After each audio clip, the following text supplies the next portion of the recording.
All right, hello and welcome to Shark Stream. It's me. It's Gage. Can you believe it? Again. But for how much longer? That's the real question. Speaking of but for how much longer, today is our final stream of NieR Gestalt, the original Xbox 360 release of the game. And,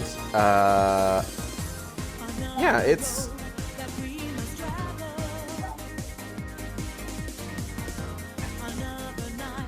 It's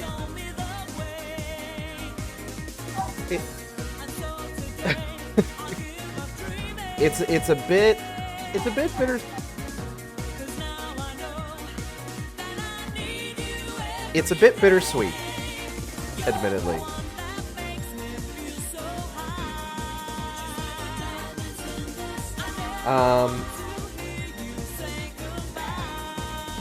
You know, the whole process of playing through the NieR was a game that I never really, this series, I guess, in general, was always a series that I never really got into until I decided I really, really wanted to get into it, you know?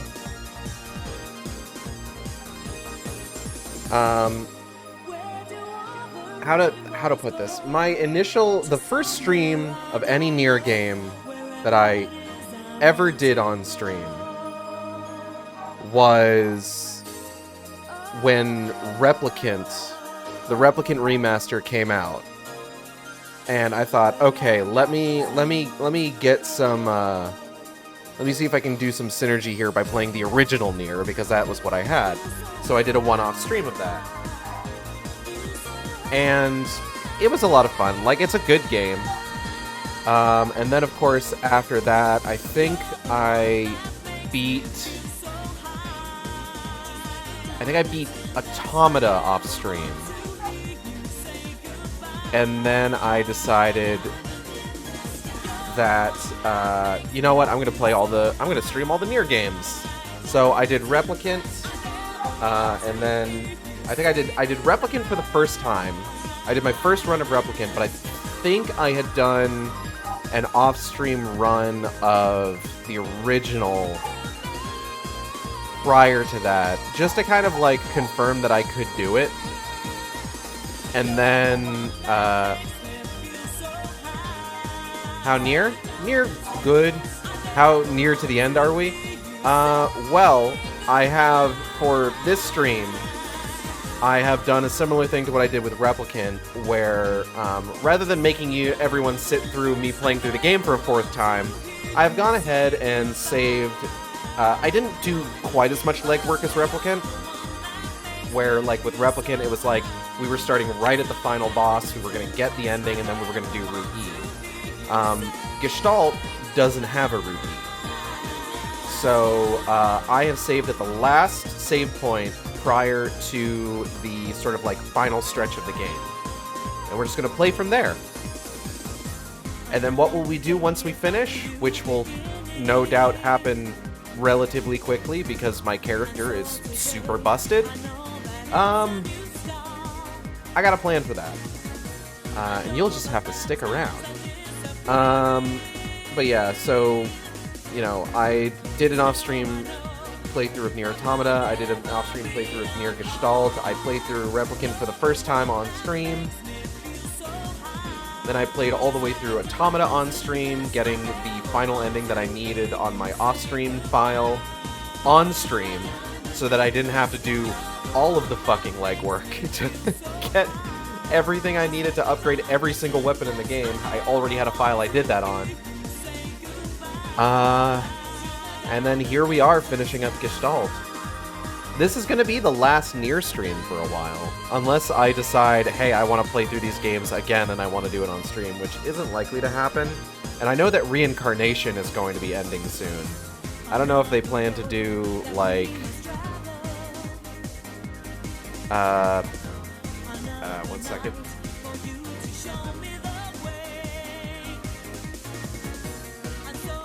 I don't know if they plan to do, like, a... Isn't the last time we see Gage in Kaine's outfit? Maybe. Who knows? Maybe I'll find an excuse somewhere to put back the outfit again.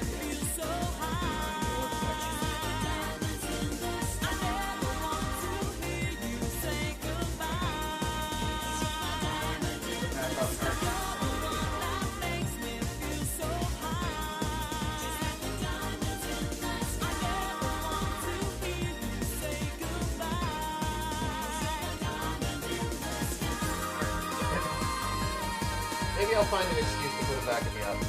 Maybe I'll just get more art of him in the outfit, because it's a good outfit. But yeah, I don't know if they, like, plan to make, like, how often do gachas get, like, an offline version, you know? Like, how often does that happen? I can't imagine that happens particularly often. Mega Man X Dive got an offline version. So, okay, one.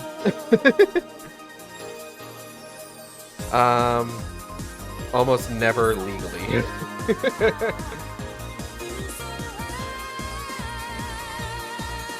I tried playing Reincarnation. I thought it was neat. I didn't quite understand it. So I didn't exactly, like, get too obsessed into it. And I don't expect to ever be able to actually stream it. So, more NieR streams will need to wait until Yoko Taro decides to release another game. Me playing Gestalt was just barely an excuse, honestly. Like, I already played Replicant. Gestalt's not that much different. I will say, so I played through a chunk of Replicant recently. And I took the time to notice some differences, especially script differences. One of my favorite lines in NieR Gestalt is during the fight in the Airy against the Big Onion, where NieR says, "Is this the true power of the Shades?" Which is a line that makes almost no fucking sense. Which is like, God, fucking Sojiro's voice actor just delivers it so well. She's like, "Is this the true power of the Shades?" And it's just like, what the fuck do you mean by that? Replicant has a much clearer translation of that line, which is this the power of all of those combined shades? Which makes a lot more sense in context, and doesn't sound completely absurd. Which I appreciate. But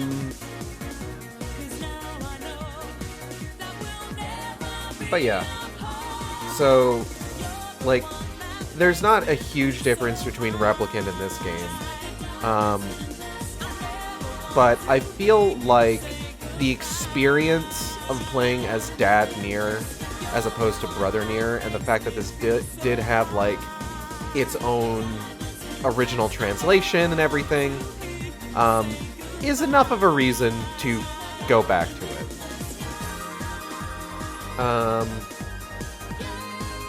But yeah. This is a good game, and I'm gonna be sad to have to stop streaming it, honestly. What am I going to do next? I still need to finish Breath of the Wild. We may go back to Breath of the Wild Wednesdays. We may do Woomy Wednesdays for a bit, because, oh golly, Side Order is on the fucking horizon. So I might need to get through some Splatoon. Oh hey, I never finished Breath of the Wild. I've finished Breath of the Wild at least once. I just haven't finished my on-stream playthrough of it. So that might be something that we need to... That's definitely something we're gonna have to go back to, but it's just like, I was playing Breath of the Wild for so long, and I was kind of like getting to the point where it's just like, I need to do something else. So I decided to pivot over to NieR until I finish that. So we might need to go back to Breath of the Wild, which isn't like, I say we might need to, but it's just like, I'm not, like, dreading going back to Breath of the Wild. It's just, that's what we're gonna have to do, you know?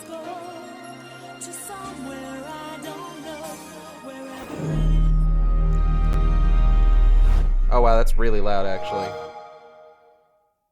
Right, I had that loud for a reason.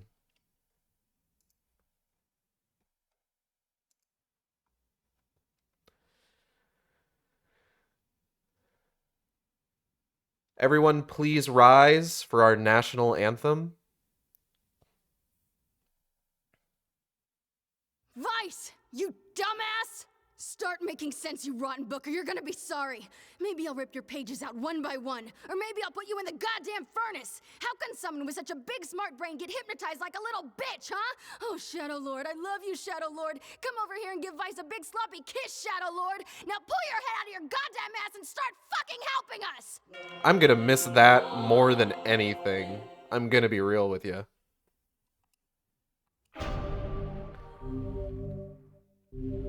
More than anything else in this game, I'm going to miss Kaine screaming at me.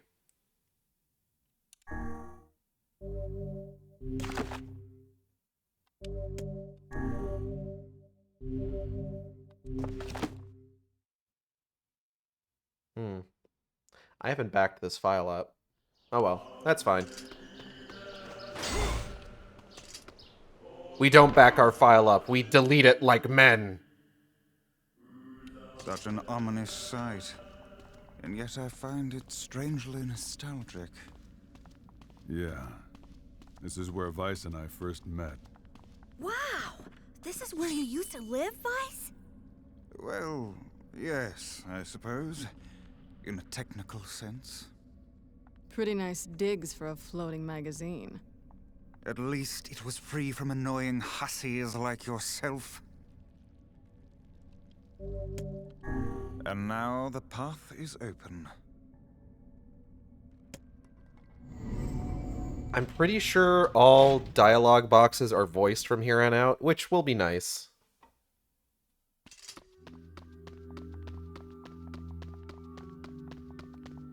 I'm not going to bother reading out the Shades dialogue or the King of Facades dialogue. You've heard me read it before already.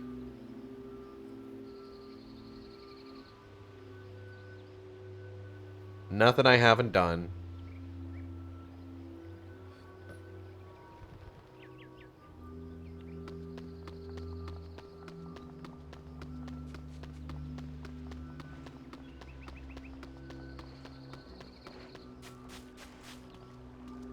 To whom does the true voice speak?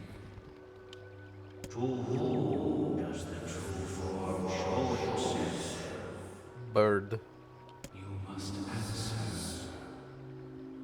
It can talk! It can sing! I ask, why did you disappear from your world? The hell should I know? Patience. I believe this is some manner of password. A password? Yes, the correct answer should grant us access to the castle. Oh. I feel confident I have heard this somewhere before.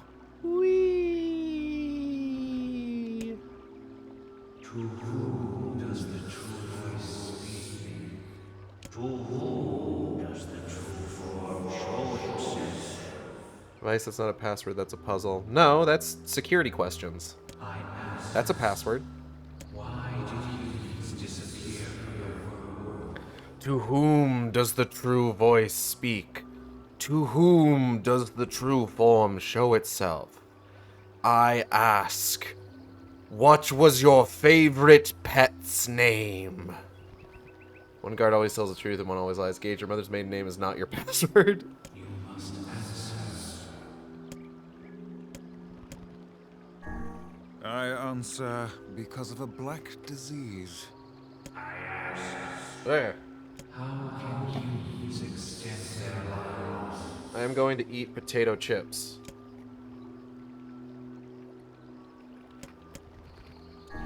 I answer by separating body from soul. Oh, shit. I answer They are in the Promised Land, bursting with light. I ask, what is the name of the street you grew up on? You must answer.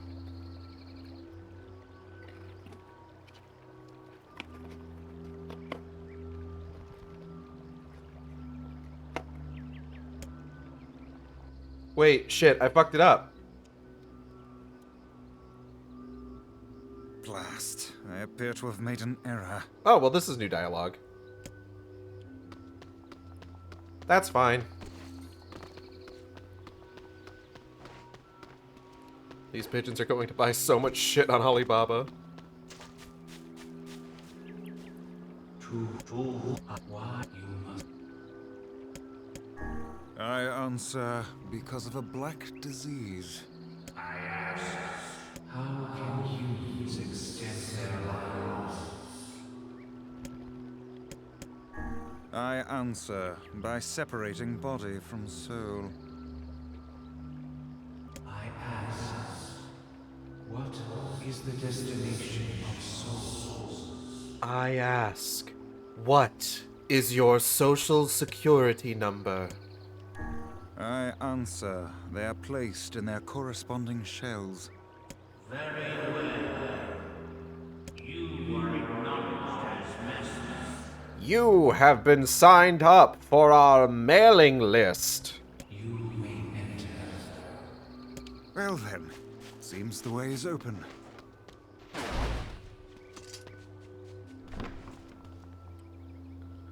Use the code PIGEON at checkout to get 20% off your first order.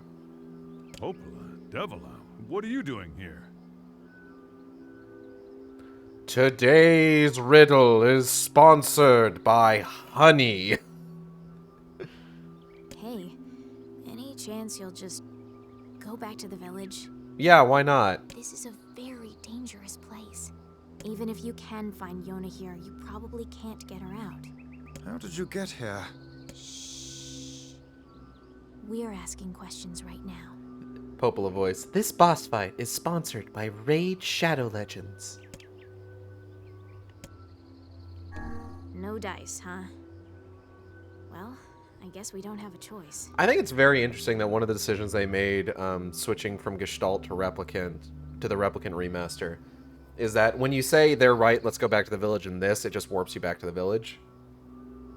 There's no additional dialogue or anything. But in Replicant, like, NieR, like, responds almost, like, dejectedly. Like, he's giving up. No, I suppose not. How sad. It's interesting.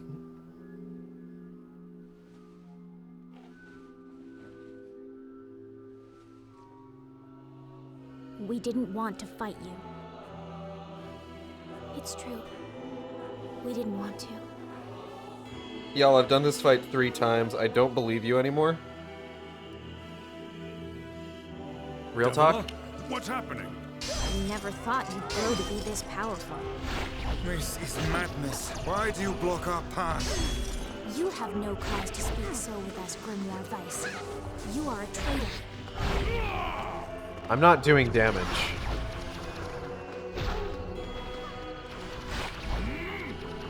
Oh, cutscene, right.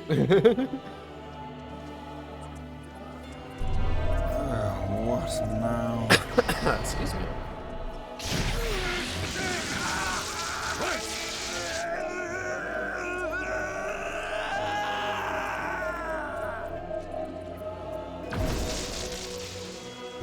They copied my powers. Shit on a shame. They can use the sealed verses. Of course we can. The power came from us in the first place. We simply loaned you a small portion of it. There we go. Why? The answer to every riddle lies within the heart of the Shadow Lord. The shadow Including your mother's maiden been on name. his side this whole time? You must search for that answer yourself. You've got to face your own truth now. Please, enter the Shadow Lord's castle.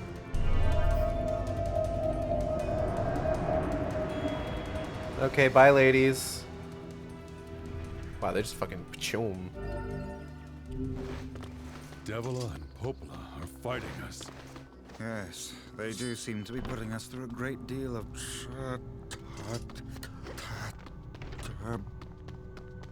You all right there? How odd. For long years, my mind and tongue have been my greatest assets.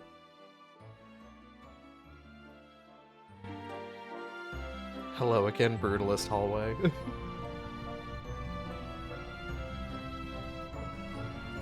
So, gameplay dialogue like that, I'm not going to bother, like, waiting around for. I'll go through, like, text box dialogue at a normal pace, and we're not going to skip any Certainly cutscenes. is a grand affair. Bunch of dancing bastards. They're all Oh, shit! Royal ball, how utterly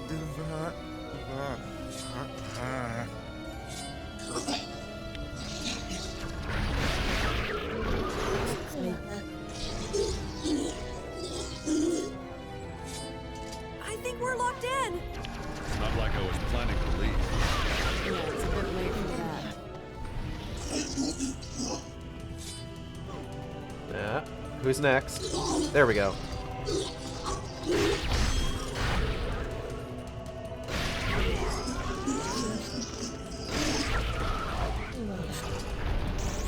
Where's the next one? Who's next? We gotta get through this as quick as we can.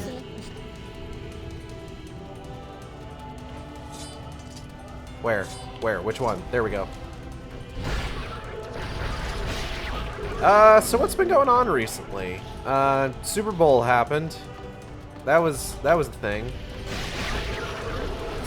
And speaking of that was a thing, we got an announcement of a new Marvel movie. We got the first trailer for Deadpool and Wolverine, which is a movie I am genuinely looking forward to.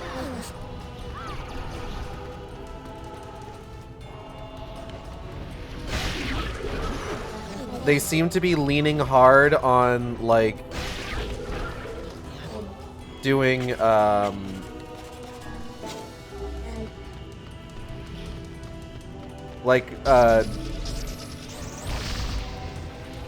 what's the word I'm looking for? Like, kind of fourth wall breaking-esque stuff for, finally introducing Deadpool to the MCU. And I haven't watched an MCU movie in a hot minute, but that's one I will go and see, honestly. Hello, Lucas. I'll open the next door. Cover me. Oh, how'd you love it? Knock it off, Vice. Oh, right. Protect the hussy, yes. Good plan, let's go. Kind of fucking, yeah. Oh, wait, Wolverine is in MCU now? I thought X-Men was still separate. Okay. How to... Door. This is, okay. Come on. This is, how to explain this?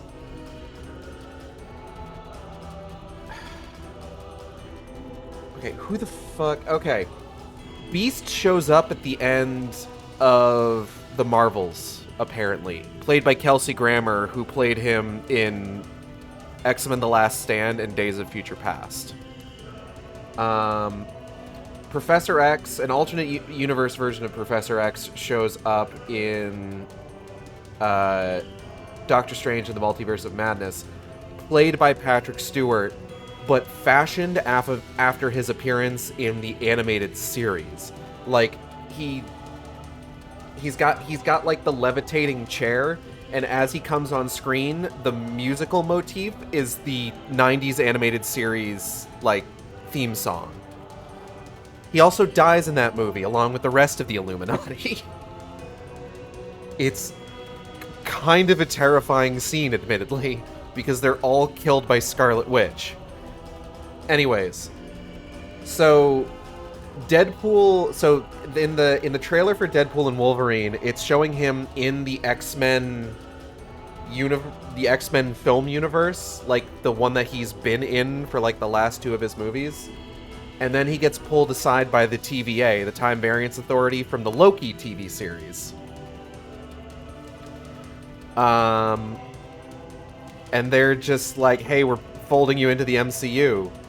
And I guess, I don't know what, like, the plot 100% is, but part of that is that they're finally having a movie with Deadpool and Wolverine in it, and Wolverine is played by Hugh Jackman. Which means that he'll have been playing that character for 24 years. Which, honestly, like, if there was any way... Look, if there was any way to bring the X-Men into the MCU, like, leaning into the legacy of the X-Men films, because the X-Men films have been going on far longer than the MCU has. Leaning into that legacy, I feel like, look, I have so many fucking problems with the MCU. So many fucking problems. I don't think the movies are good anymore, which is kind of the major issue, but it also feels like they're just kind of like scrambling to find something, some plot to latch onto on the same level as like the Thanos overarching plot, and they're just not doing a good job of it. Have they been good since like Endgame? I've heard that Guardians of the Galaxy 3 is pretty good, and like I am looking forward to the new season of Daredevil whenever that actually happens. I haven't watched Echo yet. Can confirm Guardians 3 is very good. Good. I did like Multiverse of Madness. But Multiverse of Madness also has the issue of, like... Also, Spider-Man No Way Home is my favorite of the MCU Spider-Man movies.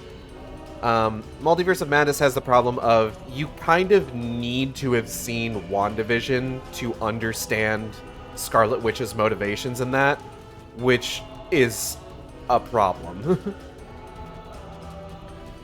But I don't know. I've been skipping out on a lot of the Marvel movies, unfortunately. Deadpool 3 might be the one that makes me look, Deadpool and Wolverine, because it's still Ryan Reynolds Deadpool and it's Hugh Jackman Wolverine, it still counts as X-Men. It still counts as an X-Men movie before it's an MCU movie, in my mind. It's not open yet? Do I look like a goddamn locksmith to you? No, you idiot. What are you doing? I'm trying to fucking... Goddamn Oh good, you said something before I started shit-talking Multiverse of Madness. Yeah, I wanted to make sure I said something. I do kind of like Multiverse of Madness. But that's because I really like sort of the reality-bending nature of, like, Doctor Strange's powers. I live for that shit. Hello. Crap. What's up? Oh, cat treats. Understood. The babies! Uh-oh.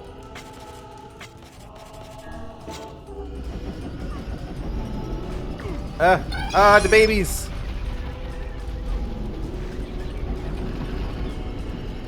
Hold up. These things are freaking me out.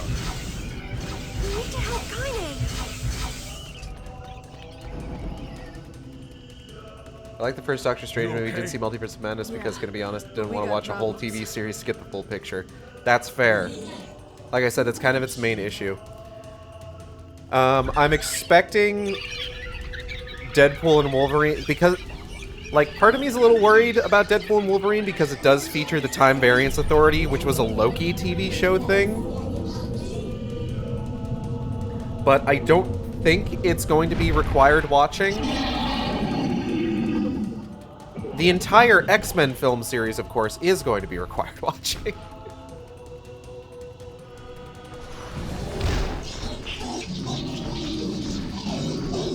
Shut up.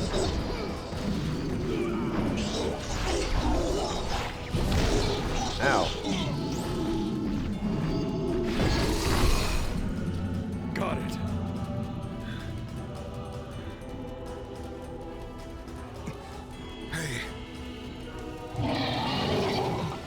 I just hope Deadpool and Wolverine is good, because, like... I'm gonna finish this before I launch into another tangent. Give me a second.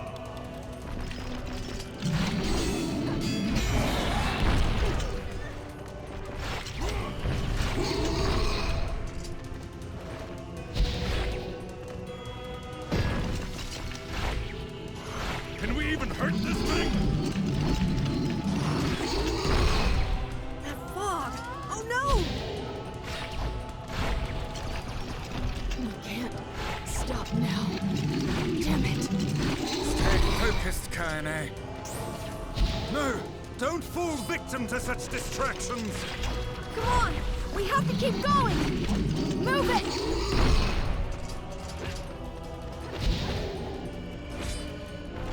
I like Venom 1, and I do want to see the second movie. I'm kind of not invested in the other Sony exclusive Spider-Man universe without Spider-Man. It's hilarious that you say that because I'm going to see Madam Web on Saturday. Up here! I've heard it's bad, and I could not be more excited. How can we deal with this thing?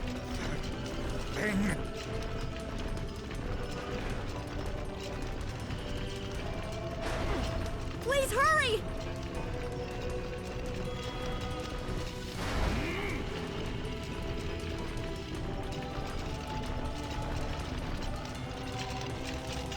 Okay.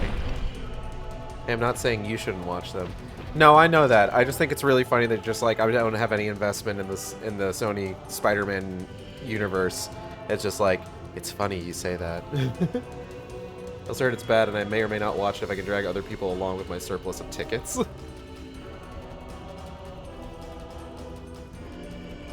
That's the way to do it. Me and Natalie are seeing it for our Valentine's date. Damn it, I can't get it open!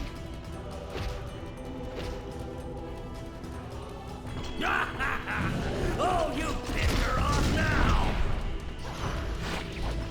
Maybe you shouldn't have killed friends. By the way, happy Valentine's Day, everybody. So full of scorn and hate. She's just like you, sunshine. I'm like you're any different. Hate is just another crutch for you.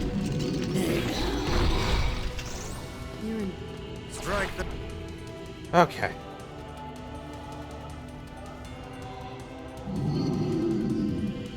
Woo.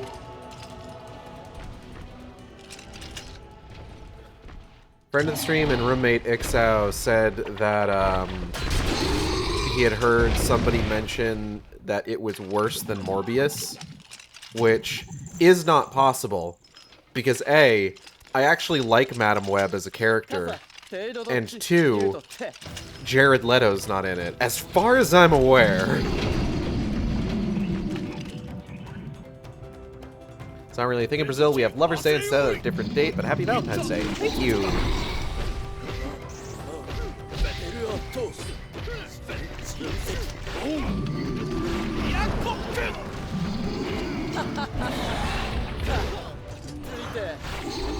How did you get here?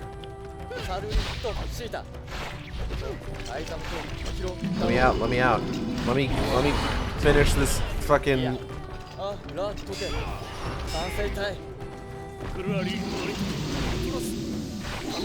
There we go.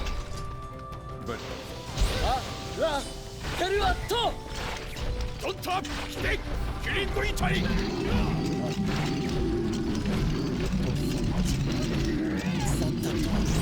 Why am I not hitting this thing?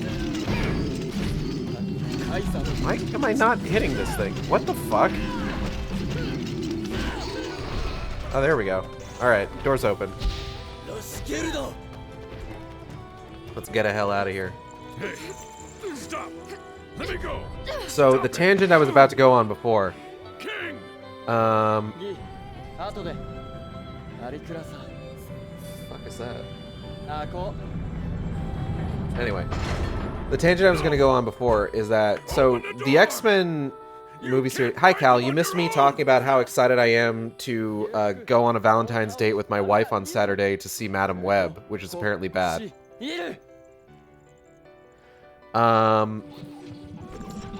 But the X-Men series ran for about 20 years. And prior to Deadpool and Wolverine, the final 2 films in that series were X-Men Dark Phoenix and New Mutants. Now, New Mutants is better than X-Men Dark Phoenix. You would have to try to be worse than X-Men Dark Phoenix. You know, like Morpheus. Morpheus is worse than Morbius is worse than X-Men Dark Phoenix. Come on. Wait, New Mutants? I thought it was Let's go. Apocalypse. No. Hold on. I gotta For you and for fear. give me a second. Give me a second. I gotta Let him pull die up. from nothing. I gotta pull up the playlist that I made in Voodoo. 1 second. My library. My lists. X-Men, X-Men, X-Men, X-Mans. I know I made one. Here we go. X-Men. Sorry, continue. Don't read this. I literally thought they went Apocalypse, then Dark Phoenix, then gave up on it again. No. So, it's X-Men, X2, X-Men United, X-Men The Last Stand, X-Men Origins Wolverine, X-Men First Class, The Wolverine, X-Men Days of Future Past, Deadpool, X-Men Apocalypse, Logan, Deadpool 2, X-Men Dark Phoenix, and The New Mutants. There's also, like, 2 TV series in that as well. There's Legion, which I haven't... I've watched the first episode, and I haven't watched more of it, despite the fact that I own all 3 seasons digitally.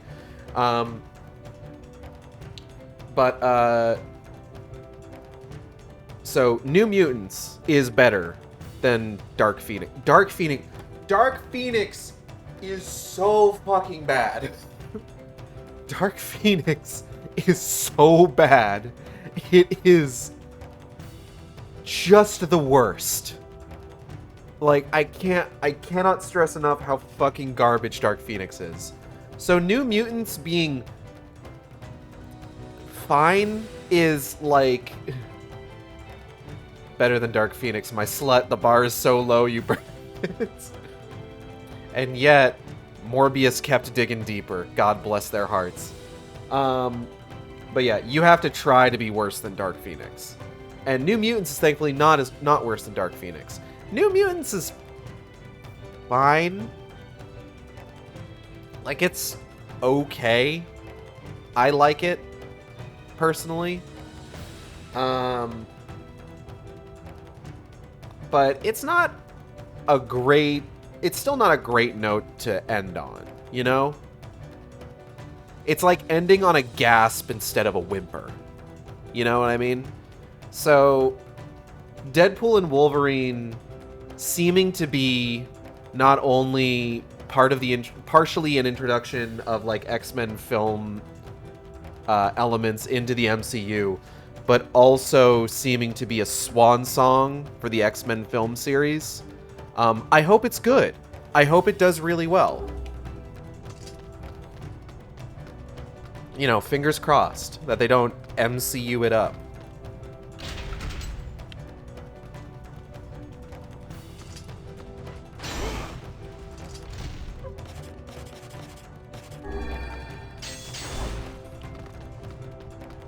Gotta BRB again? Okay, have fun. Ugh.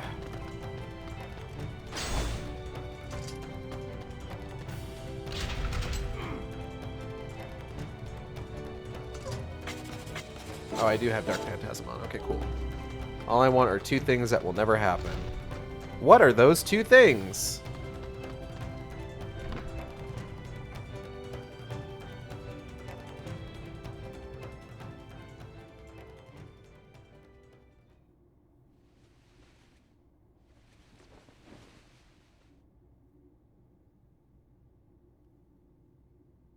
Hi. Devila! Popola! Oh, look. You made it.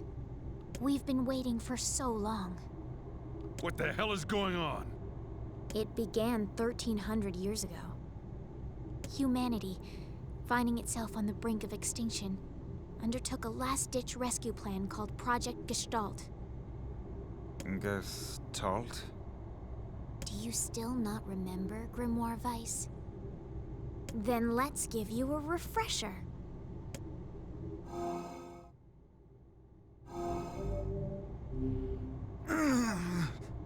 Weiss! My mind.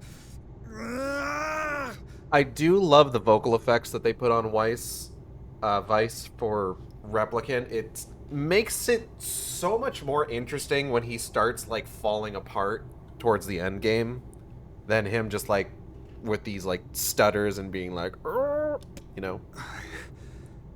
I remember. Devla, Popola, you are not human. In fact. Oh no. Yeah, sometimes the truth can be a real bitch. You want to finish that thought for him, sister? All of us, every person standing in this room, are mere shells created by the true humans. Oh yeah? You lie. Nope, not this time. You're not. So then Oh humans... shit, I skipped that. Sorry. I mean, the true humans. They're extinct?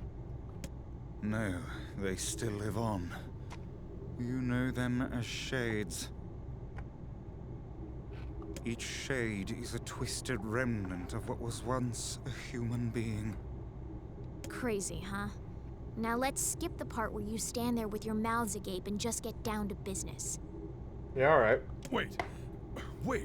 Sorry, but we're gonna be needing that shell of yours. The rightful owner has been waiting for a very long time. Please don't be angry with us. We are only doing our duty. Well, he's gonna have Under to the keep command waiting. of the true humans, we live eternally for the sole purpose of controlling others. That's the only reason we exist. You have your own motives, your own desires. And we have ours. I fear it really is just that simple. Don't speak such foolishness.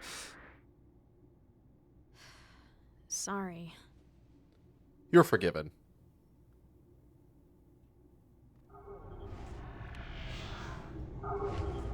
Oh shit.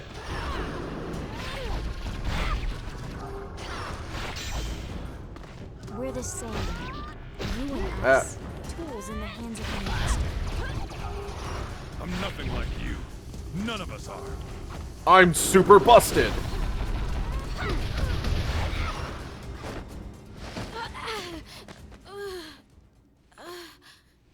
Devila? Devila!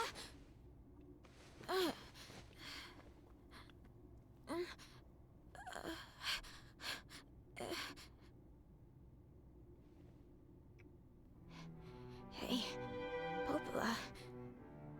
You crying? No, shut up. Don't die! You know, I understand now why we're twins. It's because we were born without souls. Devila, I can't stop the bleeding. Oh God, I can't stop it. This world is too lonely for one without a soul. There's too much emptiness.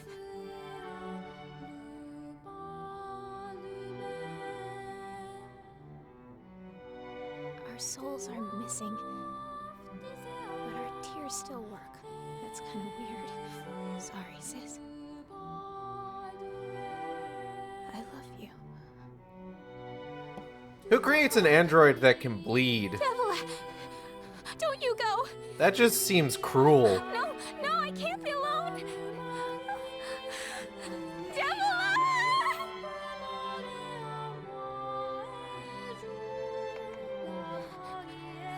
Hey, Sucks, do you want to stop fighting now? Popola.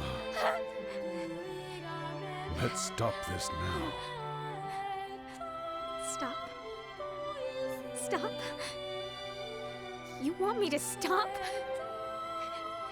You think I have the luxury to stop? Yes. You cut down my sister like an animal, and you tell me to stop? Well, I mean, when you put it like that. Popola, wait! It doesn't have to... No one stops! It's way too late to stop! No one stops! Are you mad at me? I'm sensing some hostility. Popola. friends for so long. Anyway. No.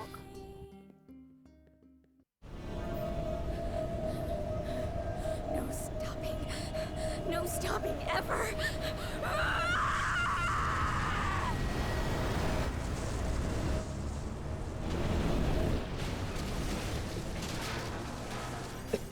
Excuse me. The bridge! Blast, we're trapped. I've got an idea.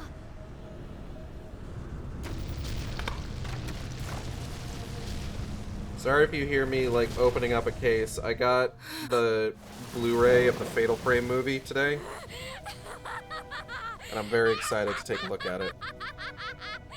I fear we're done for. Ooh, reversible cover art. It'll be all right. Gage, I want you to say that, like, since I didn't watch most of the previous NieR streams, When I was yeah? young, I hated my eyes. And now that I'm older, I hate what my body has become. I want you to know, I've seen There's this part in a something else majority there of NieR now. streams I have watched. Something like pride. You just keep kind of showing up at the end, huh? I mean, without all this, I couldn't have become your friend. Goodbye, my friends. Thank you for everything. Okay, bye-bye, Emil. Emil? For so long, all I could do was destroy. Bye, doggy. But now, I have a chance to save something. No! As far as I'm aware, this is all there is to the game. This is basically all there is. Emil. Don't worry. I'm gonna be fine. He's gonna be fine. And, of course, we know that he is actually fine. Emil! Haha, nudges you. Emil! You jackass, get back here! Emil! He'll always be fine. Just you wait and see. We're gonna get a third NieR game, and he's gonna be back. He's so unstable. And Vice can't stop arguing with people. He's gonna be the Emil clone that doesn't die by the end of NieR Automata. Well, I guess they'll just have to learn.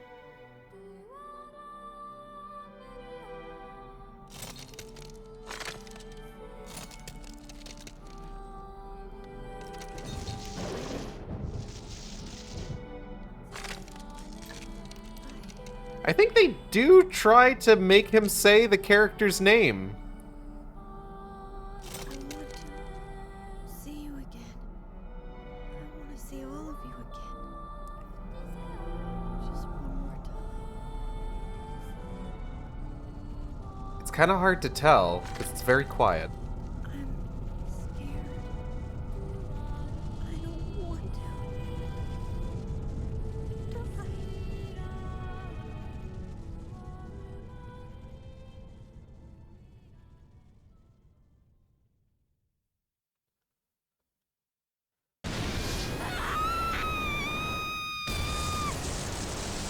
Popola gets vaporized. .mp3.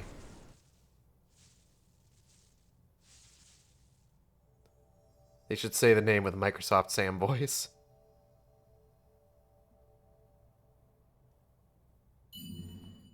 Where? Oh shit, where'd I put my phone? Oh, it's under the thing that I pulled out for the special surprise at the end of the stream. Well, not end of the stream, I should say end of the game.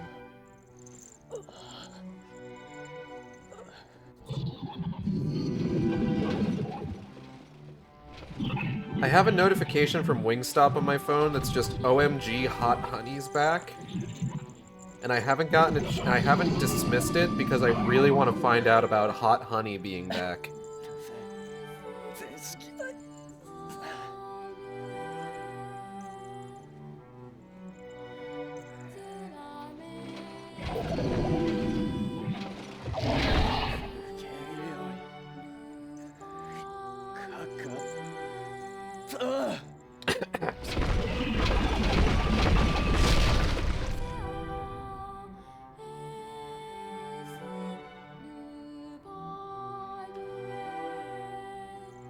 not someone who supports AI use directly for creative work of any kind, as you know, but I do think there will be a time soon when games will use it at the very least to make characters say the name you enter.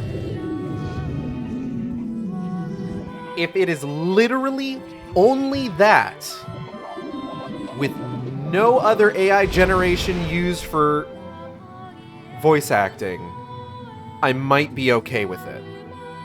Maybe.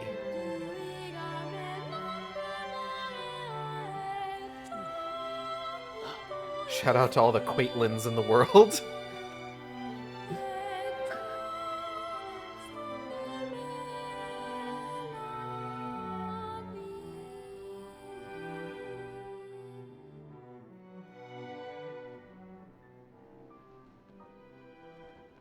God, this is a lot of cutscenes in a row. Cal, you're just in and out today.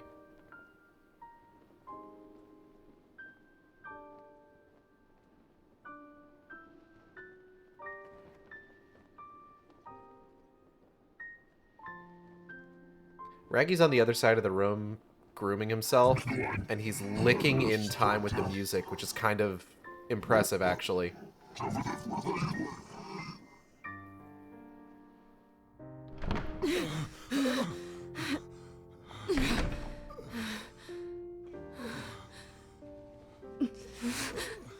Well, that was a thing.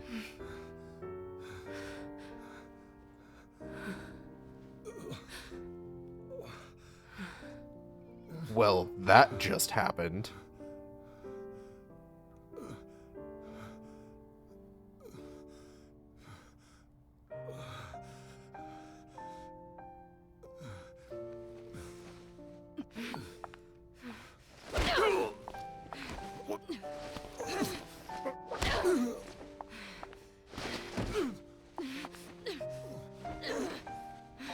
Was it something I said? Cue audience laugh track.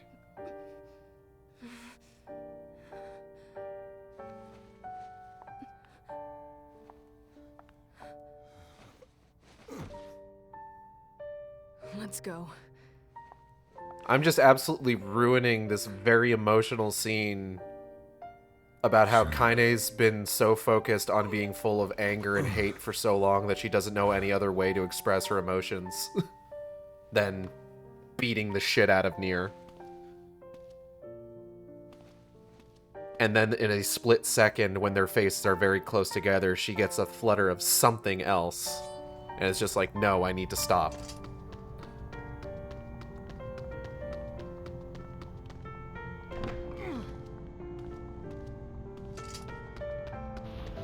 Alright, we're just gonna run past all these guys real quick. Spawn all these dudes in.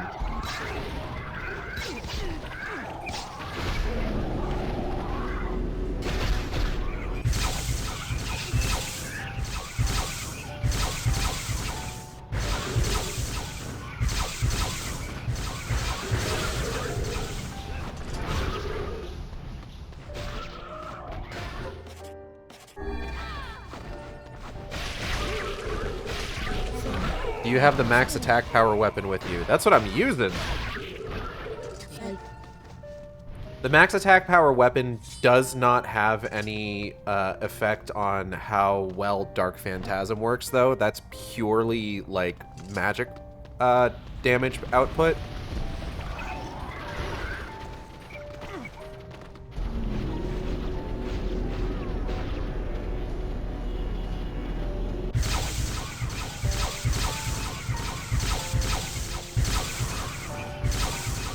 Which is why when this attack hits the big guys, they don't die in one hit like they do if I just hit them with a normal attack.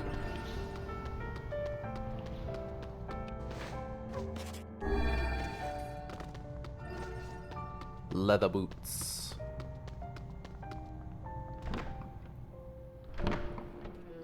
Because again, purely magical damage output.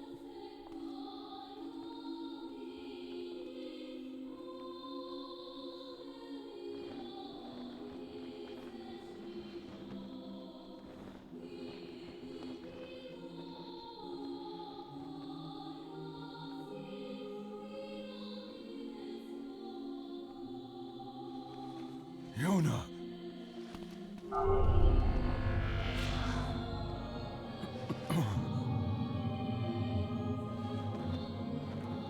Hey, buddy. I'm gonna need my daughter back.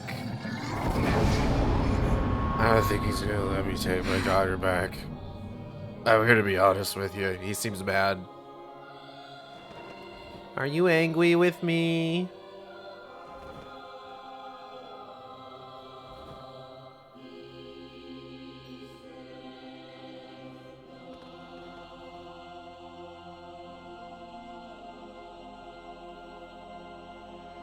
Okay, let me just kill your book real quick. Strike hard. Hold nothing back. Get fucked, Grimoire Noir. Be careful! Oh, You too.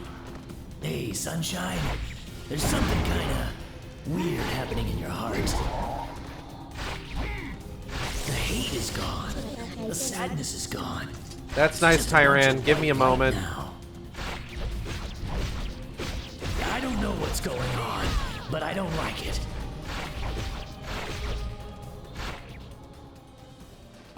Wait.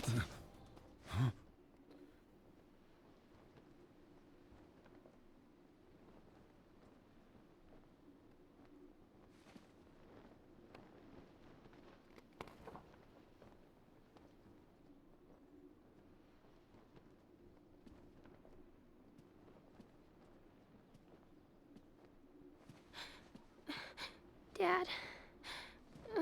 Yeah, what's up? Yona.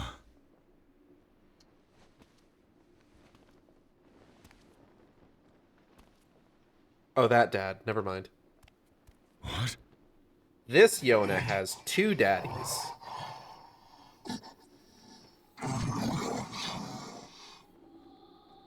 Dad. Stop. Please. I don't want this anymore. I don't need someone else's body. I don't want it. There's another girl inside this body. I can hear her. She keeps crying. She says she wants to see her dad.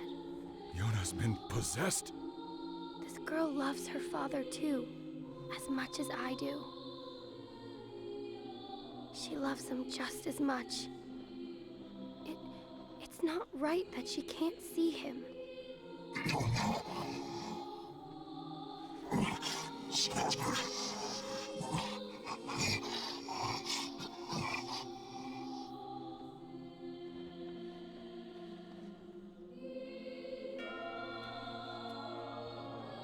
Are you Dad? Daddy, but yes. Yes, I am. Let's go home.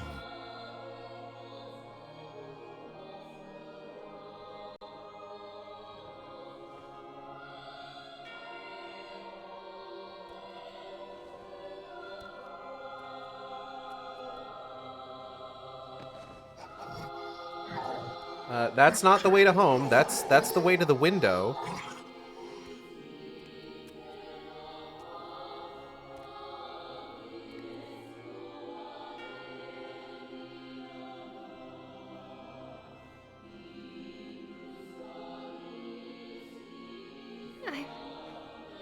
I'm sorry, Dad. I don't know what to... I'm so very sorry.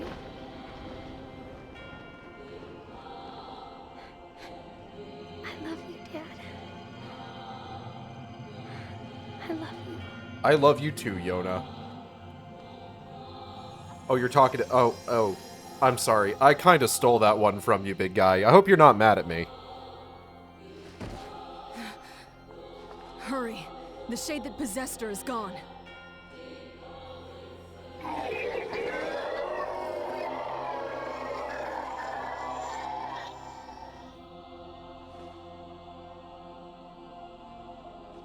He seems upset. Kaine, watch over Yona for me. You want me to understand your sadness? Woo! You think I'm gonna sympathize with you?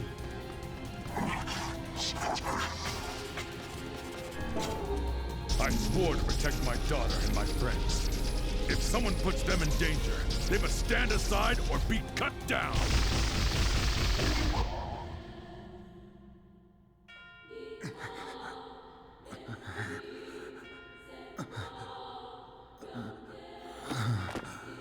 Oh, bother.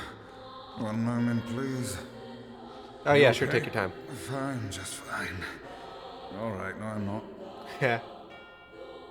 Vice, It seems that some headstrong idiot has decided to push me beyond my limits. Every single time I should love the... have taken Alright, that no I'm job not. as a cookbook when I had the chance. Vice, I'm sorry. Only joking. I hate cookbooks. But Let's go out of the way. I have one final task to fulfill. where are you going? Why, to stop him, of course. But after that, it's up to you. Only you can see this battle to its conclusion. I wish you luck, my friend. You can't. I swore to fight by your side. You are an exceedingly stubborn man. You know that, don't you? Perhaps that's why I've so enjoyed our time together. But I fear this is where our journey ends.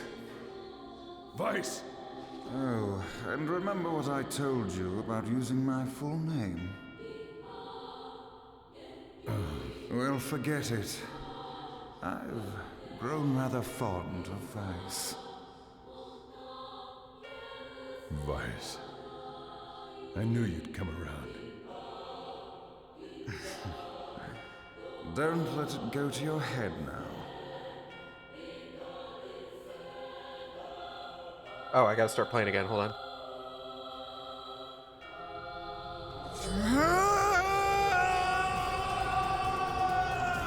Alright, fucking calm down, drama queen.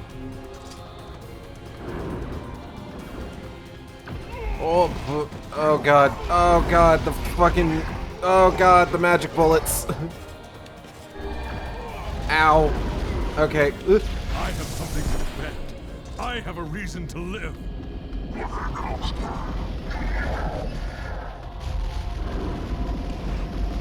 Ow, fuck. Ow, fuck. Ow, fuck. Ouch, shit. Fuck.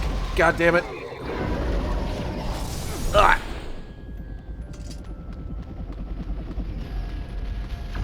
Ow. I'm alright.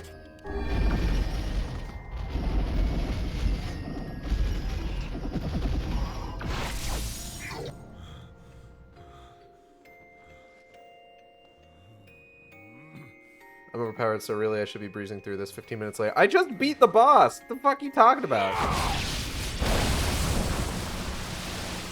We beat that whole stretch of game in under an hour. Well, I mean, we still got to the Kaine fight, so it could just take an hour. Like, shit, goddammit, ow, I'm okay. Hey, those bullets are hard to dodge, alright?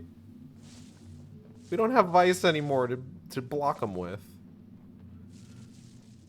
We did it. We doomed all of humanity. Are you happy? Are you proud of me?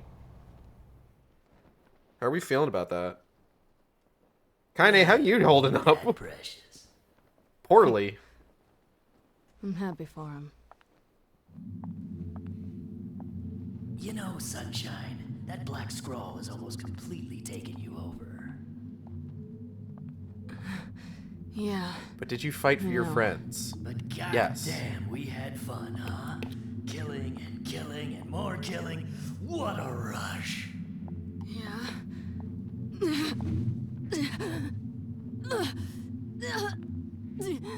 Wait, no, no, no, no! It wasn't fun at all! I turned you into a killing machine. I spread evil and chaos around the world.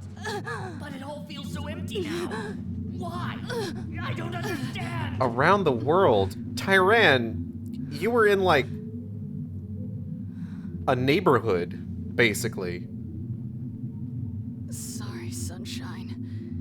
Maybe I'm just nicer than you thought. Then it's okay to doom humanity. Okay, good. Stop. Just checking. Don't treat me this way. I hate it when people are nice to me.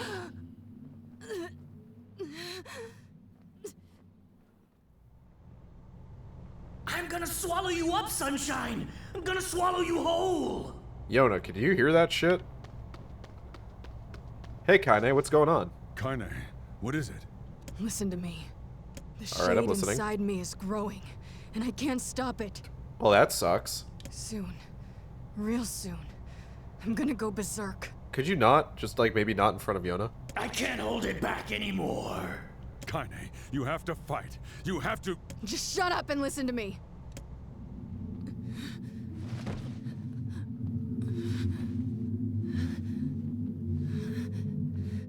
Emil is gone, all right? So there's no way anyone can stop me. Excuse me. Excuse me. Please. Before it comes to that, I want you to kill me. Oh, is that all? Consider it a final request.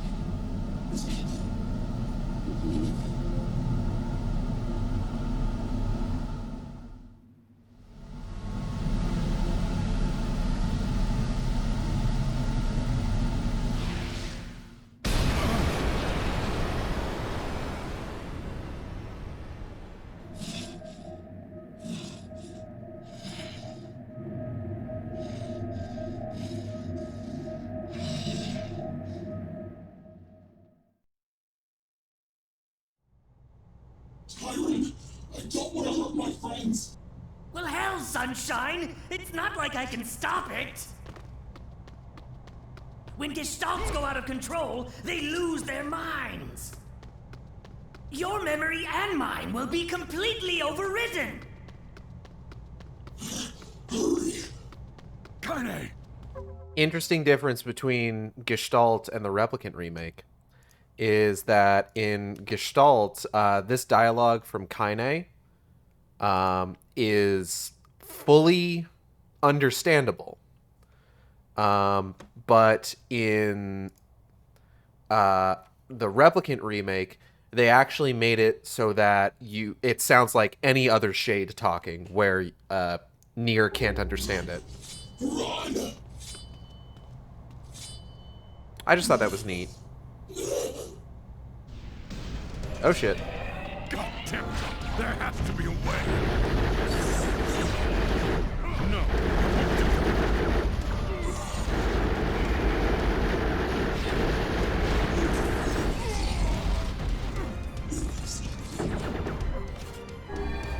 You popped a health salve. We didn't come here to watch each other die. You taught me something, Kaine. You taught me that a man must be strong to protect those he loves. Ow. In me, Kaine. I'm going to save you! I swear it! That line read is really good. Well, there might be one way to save her. Right, because at this part, Kaine is out of your control, so no one should be understanding it. Who said that? It don't matter, so don't ask. Just shut up and listen. Wait, are you... I said, listen! There's a way to save Kaine's life, all right? But you're gonna have to make a difficult decision. I'll do whatever it takes. When the time comes, I'm going to pin Kaine down. And as soon as I do, you need to stab her in the heart. Oh, is that all? No, I can't. Fine. Don't believe me. Stand around with your thumb up your ass and watch her die a terrible death. You want me to believe you?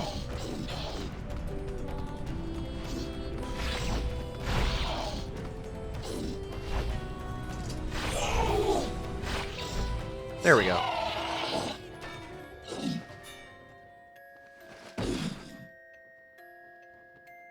Very nice. Thank you. Now, if you want to save your precious Kaine, there are two ways to do it. One is to plunge your sword into her chest. That's what she wants after all. Freedom from burdens. Freedom from life. What's the other way? The other way is to make her a normal human being again. But to make that happen, you gotta trade your own existence for hers. Well, there you go. Good luck with that. Oh, thanks. You're the Hey, wait a shade minute. inside Kaine. Why are you trying to help her? Probably for the same reason you are. Enough talk. Make your choice. Yeah, alright. Sacrifice your own existence to make Kaine human again. You will disappear from this world. Your daughter, your friends, everyone in your life will forget you. Doing it live? You Yeah. and any sign that you ever existed will be erased. And in exchange, Kaine will return to her mortal life.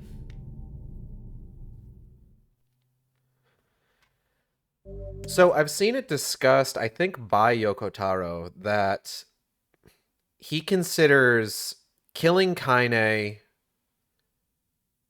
and living out your days with Yona to be the canon decision for Father NieR, but sacrificing your existence to make Kaine human again, the canon decision of Brother NieR. Fun fact for you. If you choose this option, all of your save data will be erased. Are you sure about this? Yeah. Even if you elect against it this time, you can always return to the selection by clearing the game again. Are you still sure about this? Yeah. All NieR save data on the same gamer profile will be erased, so you can only choose this option once. Are you really sure about this? Yeah. This is your last chance to change your mind. Are you really, really sure about this? Yeah. Enter the name of the player to be erased. Oh, hold up. Daddy. The correct name was entered. All save files will be erased.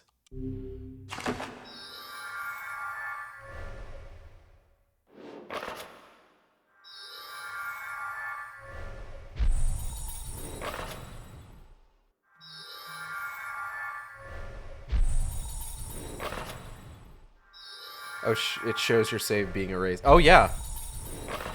Like, it goes through the whole book.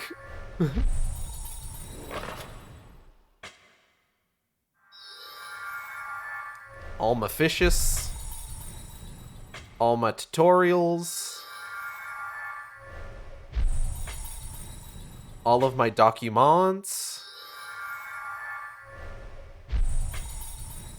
All of my hordes. Fish no longer exist. My entire status.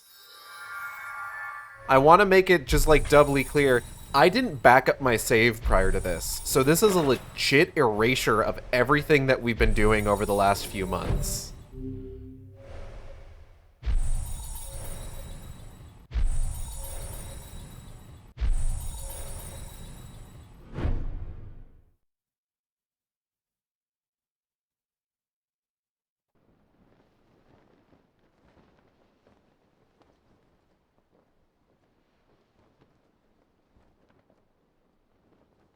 Kaine is saved, exactly.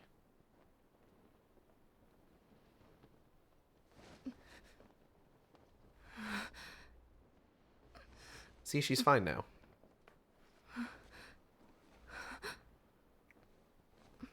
Are you alright? Yona. Are you the one who helped me? Yes. 100%. Nobody else was here for this.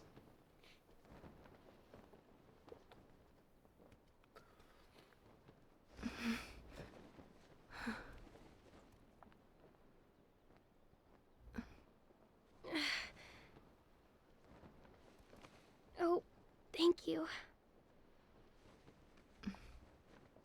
I'm glad you're okay.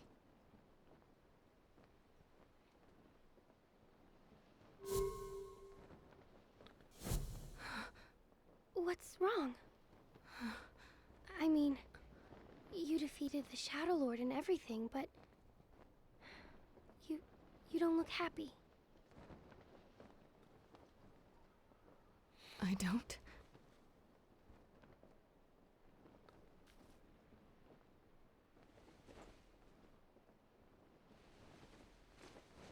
Oh, a lunar tear. How pretty. I don't know if it's like the increased graphical fidelity that you get from playing this on the Xbox Series X, but you could totally still see the lunar tear still in her hair Right? as the model for the one that's supposed to fall out of her hair falls to the ground, I guess I am. which is very funny to me.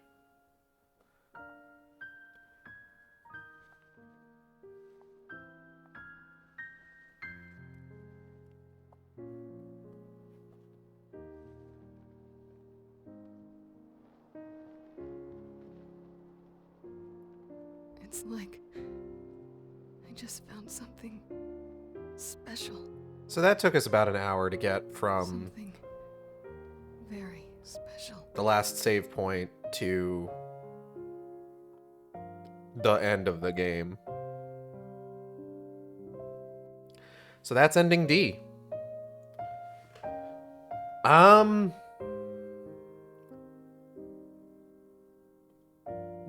Making you have to like choose and like triple confirm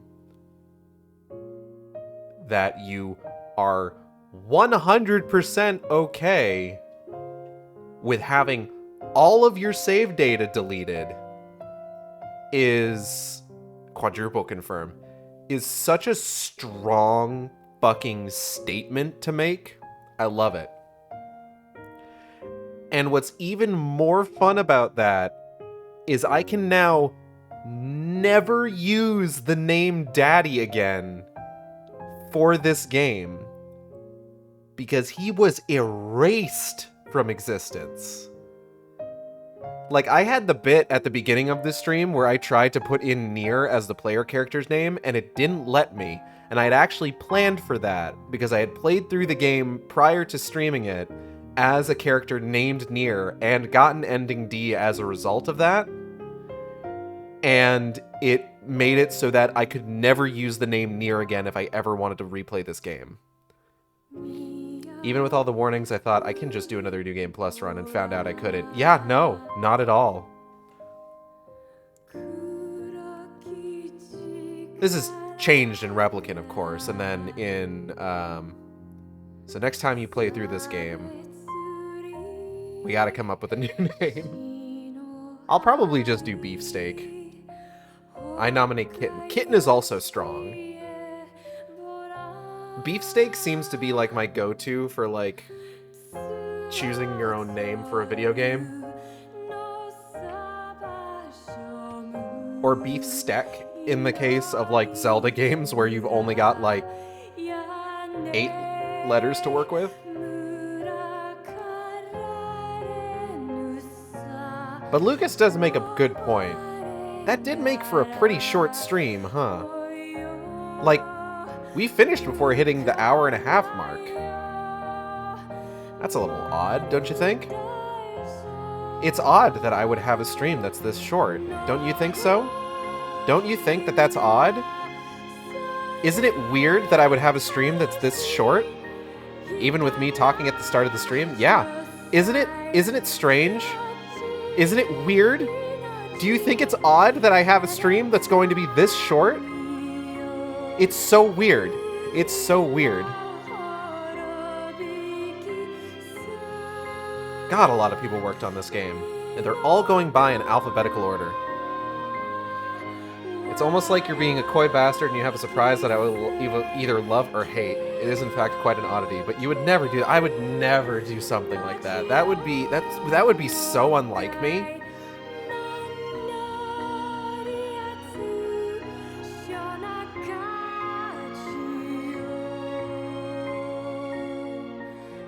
I'm never 100% certain how to pronounce syllables in Japanese names that have like the double O.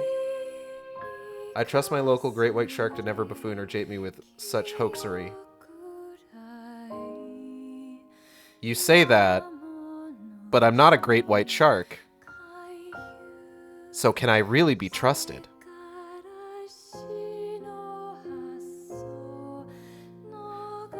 The acid shark is based on a pelagic thresher, just for clarification. I did choose a specific shark to base my persona on when I was developing it. Oh, we're getting to the T's now.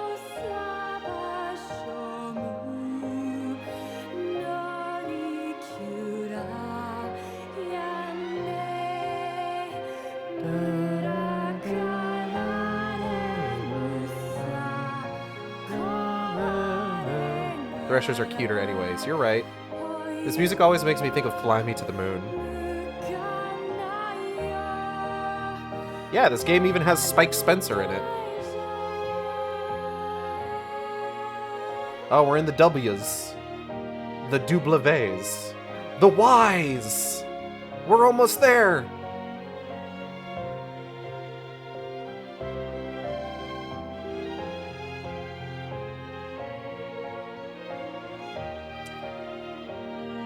YOs. Oh, that's it. There's no Z's? Nobody had a family name that starts with Z? You pronounce the double O's in Japanese language like ooh.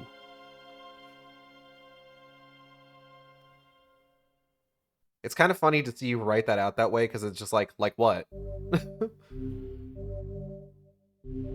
System data saved. Erasing game data. Please don't turn off your console. Operation complete. Thanks for playing. You are welcome. Well, gosh. Less than half an hour. What are we going to do now?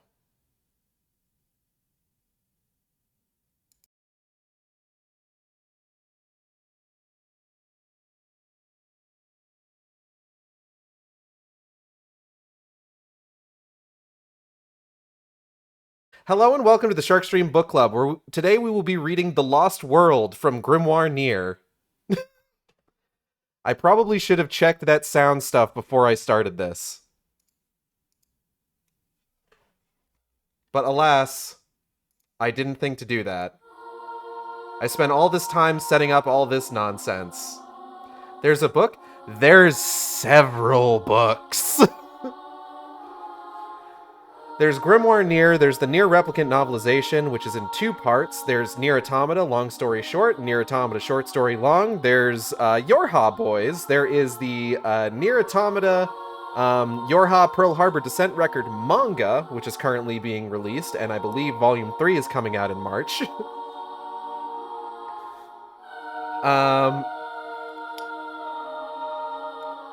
But yes, so today we will be reading The Lost World, which is the, essentially, ending E of NieR that the ending E from the Replicant remake was based on.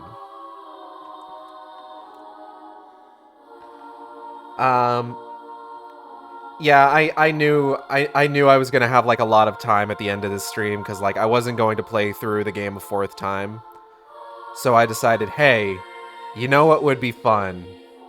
Would be reading. Since I had already done a lot of reading in this stream anyway, what with the text adventure sections of the game. So, The Lost World, version 1.00, written by Yoko Taro, concept by Kavya, and translated by Casey Lowe.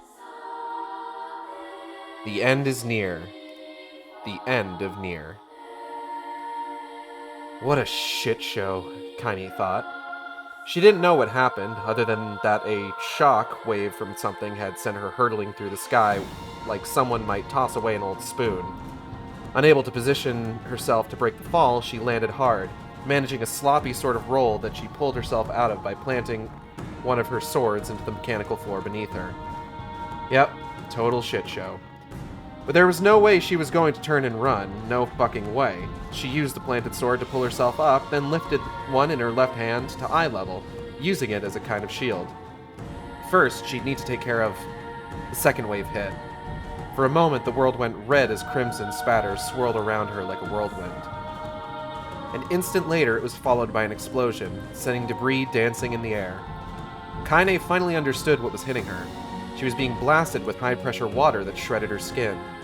As she clung to her planted sword, waiting for the watery blades and thunderous roar to pass, a late-arriving piece of shrapnel smashed into her head. The sensations from the jagged wound and spurting blood passed beyond pain, leaving her feeling only cold. Finally, the roar faded. Or maybe the thing just made me deaf, Kaine mused with a faint smile. Blood oozed from her eyes and nose, and her vomit spread through the surging stream like a teabag dipped in water. They're really gonna make a fight out of this. Tyran would be thrilled if he were still around. She gripped the hilt of her sword with a slick hand as fresh blood ran in rivulets from between her fingers. She took one deep breath and then another as she focused on her enemy. The 5 Kaines who stood before her. 2 days earlier. Kaine snapped awake in her crude tent, breath ragged, eyes wide, right hand slick with sweat. She sat that way for a long time, hoping for her pulse to slow. Unable to close her eyes again, she could only wait out the strange feelings of loss and confusion that were assaulting her. That dream again. She didn't know what the dream meant. She didn't even know what it was about. But whenever it came, it left her with overwhelming feelings of pain and sadness, almost as if something very important had been gouged out of her heart. Most nights, she woke with tears streaming down her cheeks. How many times is this going to happen? Kaine's heart overflowed with anger and irritation she had no way to expel. If it were a shade, she'd just kill the thing and be done with it. You can't kill a dream, and this one seemed to come around more and more often of late. Her left hand was clutching her sword so tightly that her knuckles were white. She kept that hand free when she slept in order to respond quickly if a shade attacked, but didn't realize it had grabbed one of her swords in the night. At this rate, I'm going to end up accidentally killing somebody as I get out of bed. Kaine shook her head. It was just a dream. There was no point in letting it spin her out of control. She got up and stepped out of her tent to find fog covering the plains. The wind brushing against her cheek told her not to expect the skies to clear anytime soon. She didn't see any of the sheep that usually roamed the area, which meant they were probably hiding. Smart move on their part. On a day like this, the chances of shade attacks were even greater than normal. Kaine's mouth twisted into a smile at the thought. What else could she do on a day like this but murder shades? It was a great plan, the perfect way to cheer herself up. If she was bathing herself in shade blood, she wouldn't have to think about anything. Pleased, Kaine grabbed her swords and prepared to set out. Today, she planned to visit the Forest of Myth. No one had heard from the village in nearly a month, or at least that was a talk she'd overheard from a group of people near seafront. Though she'd been curious, she wasn't the type to ask a bunch of follow-up questions. Even with Tyran gone, Kaine remained as unsociable as ever. Tyran. 3 years had passed since she'd parted ways with the Shade who once shared her body. The constant physical pain she felt had left along with him, but so had her ability to use magic. Her skill with blades and impressive physical strength, however, remained, and since she'd never been all that good at magic, she didn't miss it too much. So why did Tyran leave? Each time she tried to recall what happened, her thoughts went hazy, as if her brain had suddenly filled with fog. On rare occasions, she would feel like she was about to stumble on the memory, but always disappeared like a mirage. Kaine moaned as she clutched at her temples. Something had definitely happened, but what? She couldn't remember. She couldn't remember. She swung a sword through the fog as hard as she could, cutting a brief gash in the mist before it slithered back together. In that moment, she told herself what she had always told herself. It didn't matter. She wasn't the sort of person to sweat the details like that. She slashed an X in the fog with her right hand, then sheathed the sword at her waist. Maybe there would be shades in the Forest of Myth. So long as she was killing them, she wouldn't have to think about any of this shit.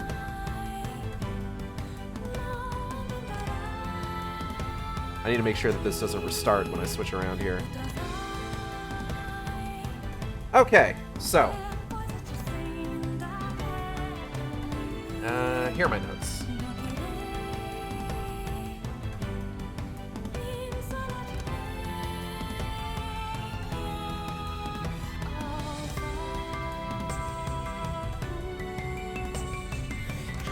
So this story follows Kaine after the events of Ending D. Ending D, of course, being the ending where you erase yourself from existence.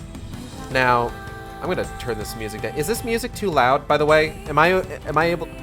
Oh, excuse me. Am I able to be heard okay?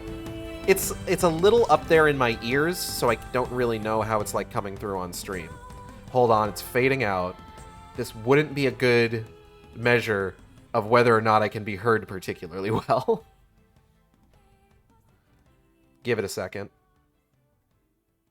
It's still fading.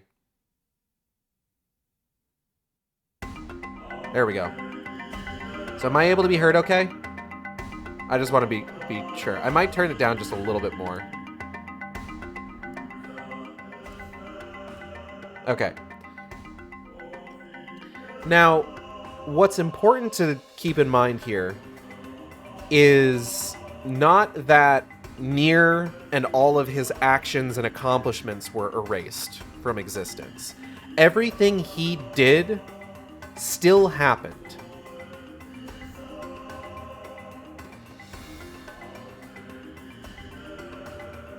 Hold on, I should probably write that down.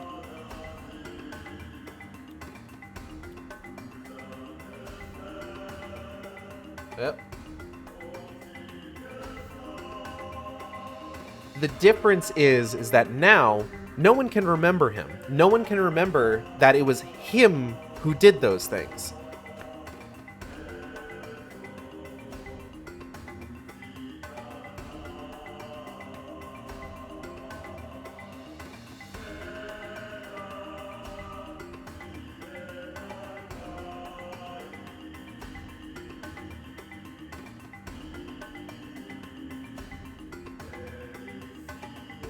So as far as Yon is aware, it was only Kaine who actually ended up being her rescuer.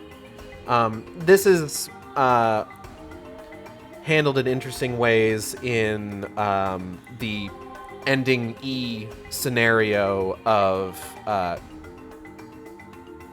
NieR Replicant remake, where you can actually... So the loading screens in NieR are generally diary entries by Yona.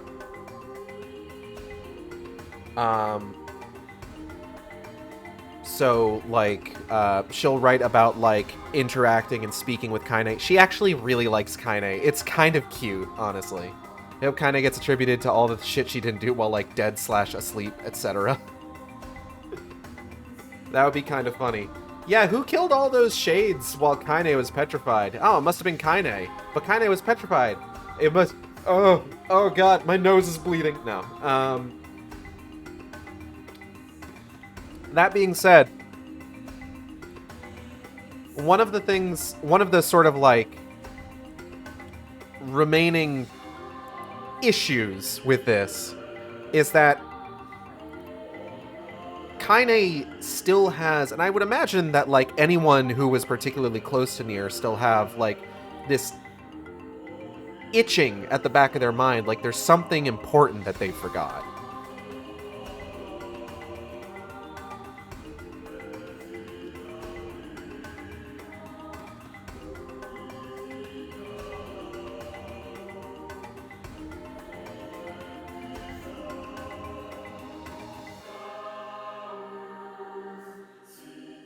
Oh, hold up, I gotta move this window out of the way.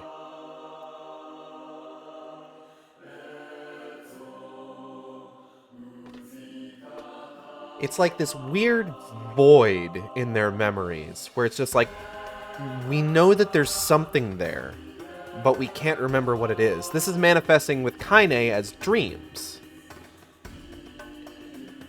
Dreams that she can't explain and that make her feel ways that she's not sure what it all means.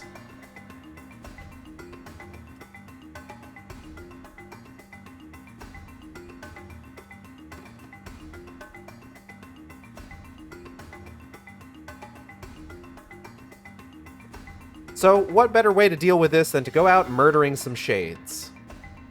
You know, why the fuck not? So let's go see what Kaine gets up to, shall we?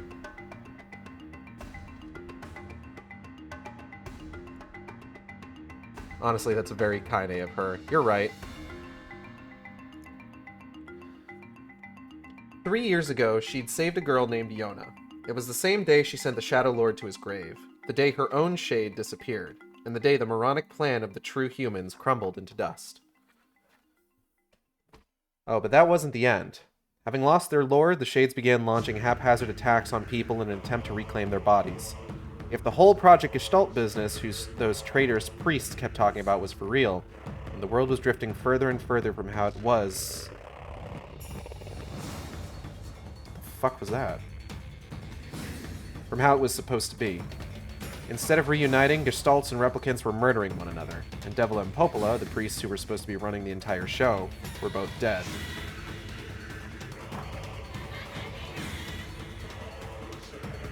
At any rate, the world was doomed. A battle that had begun as a quest to avenge her grandmother had ended with her killing the Shadowlord, killing a whole lot of Shades, and killing any hope she and all the other replicants had for a future. But who gives a shit? As far as Kaine was concerned, killing Shades was reason enough to live. Her sword told her what to do now, and that was enough.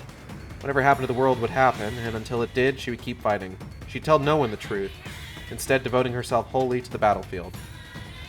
Sometime, somewhere, she would die. She knew this, but for now, she was content to mark time until that day arrived. Kaine made it 12 steps past the stone gate that marked the entrance to the Forest of Myth before she sensed something amiss. She chalked up the delay to her naturally oblivious nature. A normal person probably would have noticed much sooner. Everything she saw seemed to be a strange combination of flora and machine. Mechanical cables thick as tree branches writhed beneath her feet, while plants grew in spirals around the machines, swirling down to the forest floor. Green oil dripped from branch-like protrusions. Serpentine vines with bizarre flowers bloomed from cracks in metal. Creepers of leaves coiled around steel to form trees that stretched into a canopy above. Kaine was at a loss to understand how such weird fusions of plant and machine had come to be, or how they could possibly function together. Whatever this thing is, it sure ain't a forest. Kaine innately understood what she was seeing was irreconcilable with the world she knew, yet the calming smells of trees and nature made it all too real. The clash between such natural smells and unnatural sights made her uneasy, and she subconsciously reached up to touch the flower in her hair as if reassuring herself. She'd heard the Forest of Myth was a misty, quiet place where silence was disturbed only by the voice of its loquacious mayor reverberating through the trees. The scene that lay before her, however, could not be further from that description. There was nothing that could possibly serve as a house, nor any kind of walkable paths between the confused jumble of plants and machines. In fact, there was no sign people had ever lived here at all. In the distance, she spied the silhouette of a tree through the fog, one that was far larger than the others around it. Not having a better option in mind, she decided to make her way over to it. The going was rough. Though Kaine had to climb a tree and cut through a length of pipe, she kept moving all the same. The sticky oil disgusted her, the smell of vegetation revolted her. Yet on some level, she felt this horrid place fit her nature. She'd never quite felt like she belonged in softly rolling plains or lush, beautiful forests. Of course, that wasn't to say she liked the place. In truth, it was a series of hassles and annoying ordeals. With no clear paths, she was forced to make her own, which left her soaked with oil, sap, and who knows what other substances. She was thoroughly irritated with the entire affair and found herself grumbling and cursing as she tromped through the slippery terrain. As she approached the center of the forest, the scenery began to change.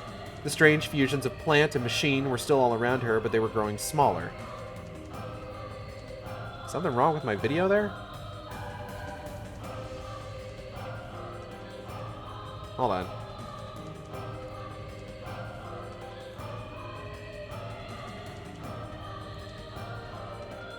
Yep. Nope. Here we go. Let's go that.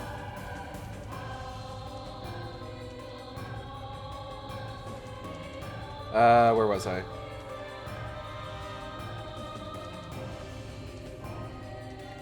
As she approached the center of the forest, the scenery began to change. Strange fusions of plant and machine were still all around her, but they were growing smaller. The mechanical cylinders she'd seen near the entrance had been thick as her thighs, but these were no wider than a finger. The large plants with their huge leaves were also shrinking, and the intertwined cables and vines now resembled handfuls of noodles. Annoyingly, every surface was as slippery as ever, but with no need to clamber over fat vines and tree roots. She was making faster progress, which was good, because she'd grown so weary during her walk she no longer had the energy to curse. After crossing some 20 giant piles of machine and plant spaghetti, Kaine finally arrived at the roots of the great tree.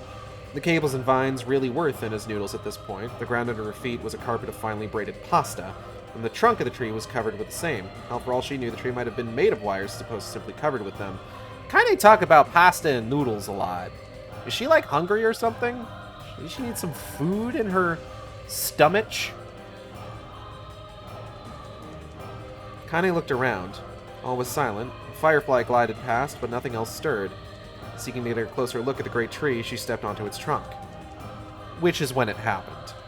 Sensing something, Kaine's hand flew to her sword. At the point where trunk met ground, cables began to squirm like a writhing mass of snakes. Their movements became more and more frantic until streams of cable and ivy suddenly burst out of the earth itself. The freshly expelled cables wriggled and slithered around before converging at a single spot, then slowly wrapped around one another to form a deliberate shape, the silhouette of a human. Looks like a boy. Or at least the torso of one, thought Kaine as she gripped her sword tighter. The thing was affixed at the waist to the root of the great tree, its grassy skin and green metal glittering with an oily sheen. Plants with thin leaves even sprouted from its head in a crude approximation of hair. The boy made an audible moan as he stretched out his arms and back. Then, as if noticing Kaine's presence, his expression abruptly changed. "Ah," he began. "I am..." Before the conversation could continue, Kaine's sword separated the boy's head from his shoulders, causing it to thud on the thick carpet of wire and scrap below. The pitiful thing quickly disintegrated into a series of squirming cable worms that frantically burrowed back underground, while the now headless body unraveled and vanished from sight. The mechanical forest was quiet again. Kaine could almost feel the pleasantly cool fog, thick against... My, you're a violent one." The voice was coming from above her. Kaine's eyes followed the great tree upward and saw the boy was now sprouting out of the trunk and looking down on her, parallel to the ground. Arms folded, he shook his head slightly, as if indicating disapproval. "Now then, shall we start by introducing ourselves?" Kaine didn't answer, causing an awkward silence to descend on the forest. Neither one of them moved for the longest time. Finally, the boy's arms still tightly folded shook his head again. "Well then, I suppose I shall go first. I am the administrator of this forest, and my name is..." It's like a bunch of Greek letters. I recognize Lambda and Sigma, but that's about it.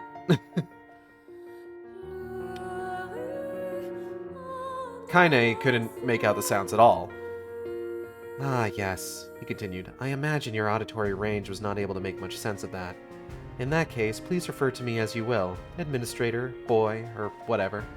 Also, I expect there are many things you do not understand. Which would you care to know? 1. About this forest. 2. About me. 3. About the future. Make your selection." He unfolded his arms and outstretched his palms as if welcoming her impending answer, but received only silence in return. Another firefly flitted between them, its tiny glow shining for a brief moment before vanishing into the fog. "Very well. In that case, I will offer explanations in numerical order. 1. About this forest. As you can see, this forest is composed of both mechanical and botanical elements, all of which are parts of a single machine that spans the entire forest. This machine is known as a computer, although you are unlikely to understand what that term means. Furthermore, this computer was built from a fusion of quantum mechanics and meso research. It is considerably more powerful than a conventional computer, with branches that stretch throughout the world, carrying information as light." Kaine swung her sword behind her, sending the two halves of the machines that had risen up there tumbling to the ground in a glittering spray of green oil. It had been almost cubic in shape, with short arms on either side. She remembered encountering robots just like that in the junk heap. "This light information connects the world, allowing it to function as a single giant mind that..." "Oh, I apologize. It was not my intention to catch you by surprise there. I fear things are not happening in quite the order they were supposed to. But, to conclude, this forest is the terminal that controls this region. However, as this region is now doomed, the termination of service has begun. That is what this is about." "Termination of service?" "Just so. Now then, you are... let's see. Kaine, is it? I can find such knowledge easily, you see, because the computer before us is essentially a collection of information that holds everything about our world, including Project Gestalt. Oh, and I hope we can continue this discussion as you fight? She was completely surrounded by robots now, nothing but metal cubes as far as the eye could see. Rather than worry, Kaine opened her mouth and delivered her reply. Sure, I can fight. It'll be a whole lot better than standing here listening to some dumb kid's boring-ass stories. Kaine kicked a robot that suddenly dropped down from above, sending it flying with a satisfying burst of sparks. This sort of thing is more my style anyway, she said as she drew her second sword. "Ha-ha!" cried the boy. "Such spirit!" Before he even finished the compliment, Kaine had sent 4 more robots flying. After smashing one behind her, she leaped over the rolling metal box as it showered sparks in all directions, then sank her blades into yet another, creating an explosive shockwave of smoke and fire. The sea of machines surrounding Kaine obscured her from view, but even from a distance, the continuous explosions made her position clear. More and more robots began to join the fray, aiming for the head of the serpentine explosion trail, and Kaine was soon trapped under a small mountain of machines. Growing increasingly irritated by her inability to move freely, she ripped the armor off the nearest robot and stabbed what appeared to be a fuel pipe. She'd learned in past battles that severing those would cause the metal boxes to explode. And explode they did, sending the robot pile flying in all directions. Kaine used their own iron plates to protect herself from the shockwaves, then repurposed their blown-out frames as pedestals to rise above the sea of machines. Thus situated, Kaine eagerly went after her next target. "Incredible work," said the boy. "Truly you have exceeded your replicant limitations." Kaine scowled in response, then used a hand to bisect a nearby robot and a leg to kick a different one away. She leaped onto a third, using it to skillfully hop down a trail of robot heads as a swarm of missiles pursued her. She was yelling something, but the words, and any glimpse of her fleeing figure, were lost in the ensuing explosion as the missile struck. As the boy squinted in an attempt to locate her, she suddenly leaped out of the flames and sliced his face in 2 before he could even process what was happening. She kicked his skull apart for good measure, then wanting to say leapt, then leaped away, spouting insults and leaving his remains to be swallowed by the next barrage of incoming missiles. Multiple small explosions went off one after the other, producing spheres of heat and light across the area. Some of the missile-equipped robots were caught in the blasts and exploded, further increasing the damage. As if carried on the winds of destruction, Kaine raced straight up the tree and leaped onto a nearby branch. I think my phone just buzzed. Give me a moment. Need to make sure that's not something important. Doesn't look like it is.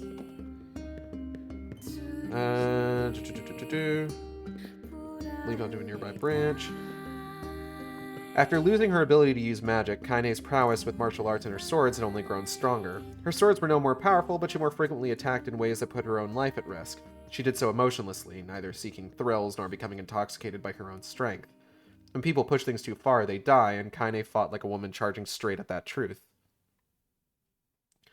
Bangs flapping in the wind, Kaine looked at the ground below with a faint, placid smile. Thanks to the explosions and fires, the once green forest now glowed crimson. Missile impacts had left the floor pocked with deep holes lined in shredded cables and vegetation. As she watched it burn, a glimpse of movement to her left caught her eye. A branch had begun to wriggle, and as Kaine watched passively, the boy from before sprouted out of it anew, giggling all the while. "You know what all this is for, right?" he asked, raising a hand to his mouth as if trying to suppress amusement. "It's to get rid of all of you." Project Gestalt is managed by region, you see. When certain conditions are met, an entire region can be designated a failure. At this point, we come in to clean up and freeze the Gestalts until they can be rescued by people from another region. That's the protocol. Kaine said nothing, keeping her eyes fixed on the carnage below. Her face flickered orange in the burning wind.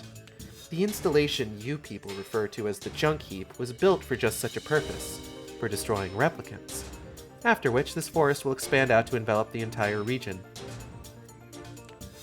Below them, robots creaked and whirred as they began to spew green bubbles around the area.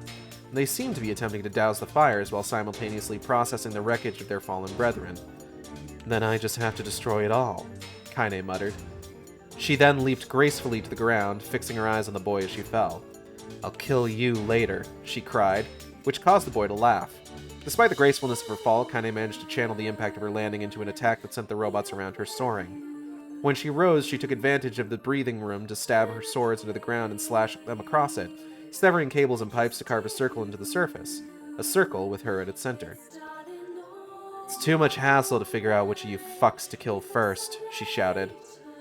So you metal crapheads can come to me. I'll cut you to fucking pieces the moment you cross this line, so let's dance, you oily green assholes. Alright. Ugh.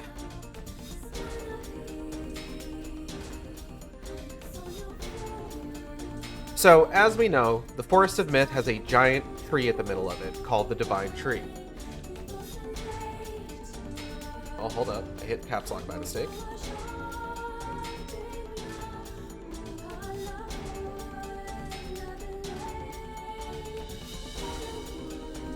Now, the Divine Tree is a method, or Sleeping Beauty, as it's referred to in the text of the game, is a method of information storage. Think internet, basically. The cables spread all throughout the world as, like, a combination of mechanics and plants. And they just take in information from everywhere, storing it for later use. Most of its information is related to Project Gestalt because it has a very specific function with regards to that project. What was I saying? Project Gestalt, right. As we can see, the usage of the Divine Tree... Can't believe NieR predicted mycelium networks. NieR predicted Avatar by James Cameron.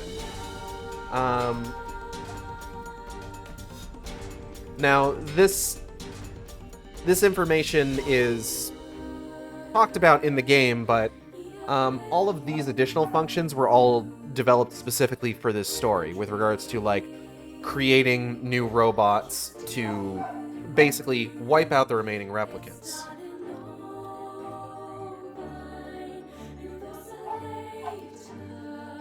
Yeah.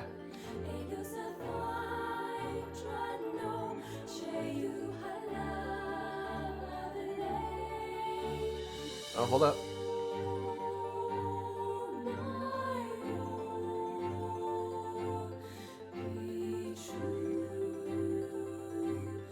Basically, it's just trying to do like a clean slate.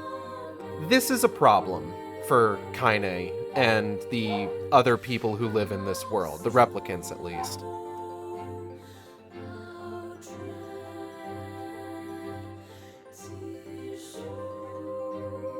There's a bit of kind of poetry about this whole thing. Very early on in NieR, after the fight against Hook in the Eyrie, the one after which, like, Kaine joins the party, Kaine is ready to give up and die, and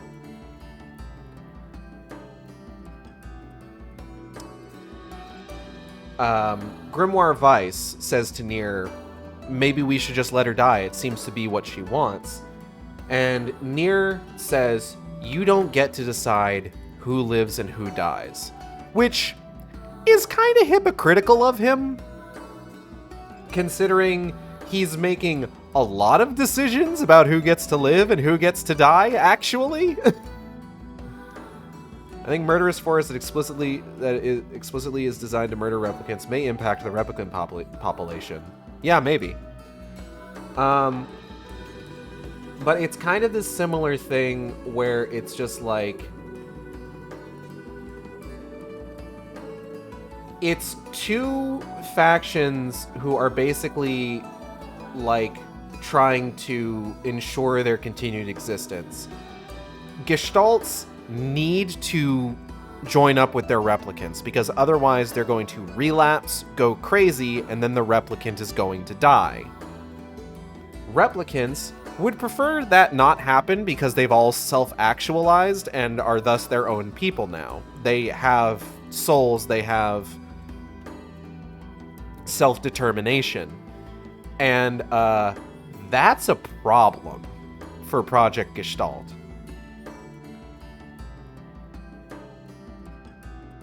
So you've got this situation where the continued existence of one faction is dangerous for the other, but also the destruction of one of those factions would be just as bad, and nobody seems to be having a good time trying to figure out exactly what needs to be done about it, because all they know is killing the other side. It's kind of a fucked up game of tug of war we're playing. And this is just sort of another facet of that.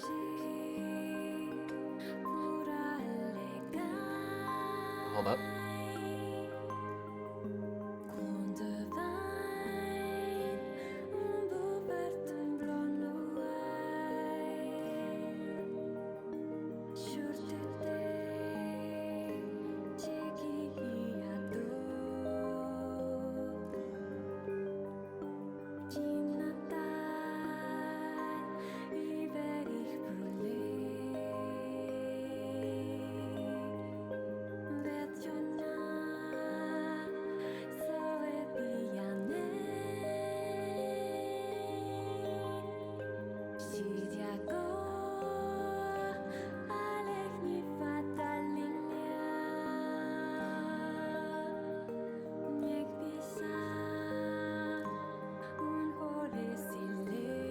So Project Gestalt sees replicants as a product, a means to an end. It's how they plan to resurrect humanity. And they do not recognize their self-actualization, that the idea that they are their own people. Replicants don't realize any of this is happening, but I can't imagine they'd be particularly happy about it. But it's kind of it's interesting, because it's hard to say. So part of the issue is that replicants have started viewing themselves as their own people, developing their own souls, their own personalities, a ghost in the machine, so to speak. Although they're not technically machines, they are effectively flesh and blood. The only characters that are explicitly machines in the story, I'm pretty sure, are Devila and Popola. And, you know, the machines. Like, Beepy? And it's kind of interesting to think about, because it's just like, Kaine is the only one that gets out of, well, not the only one. Obviously, Emil gets out too, and we'll get to Emil in a bit. Kaine is the only one of the party that shows up afterwards for the longest time. Emil spends 3 years trying to put his body back together. So Kaine is the only one who understands what Project Gestalt was. And it's just like, you know, what the fuck do you say to that? Like, hey, everyone is going to die of the Black Scrawl unless you join back up with your Gestalt. But if you do that, you lose who you are, because the Gestalt's personality is going to take over. If it even takes over. We saw with Yona's Gestalt that it was very aware of the fact that, like, hey, there's another person in here, and I don't think I feel right about sharing this body with her. It feels wrong to do.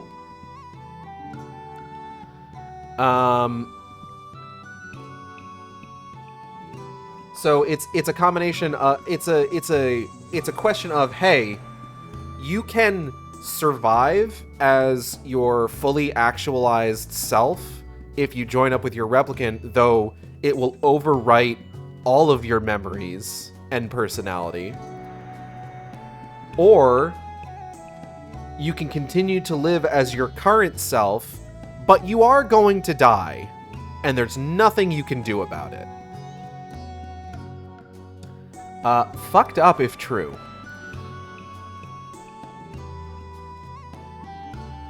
So, of course, there's a failsafe built into this where it's just like, hey, if this fucks up, we need to just blank slate this shit. And that's what Sleeping Beauty is in part there for. It's not just there for information retention. It's also there... I should actually probably... Hold up. Before I continue talking about this.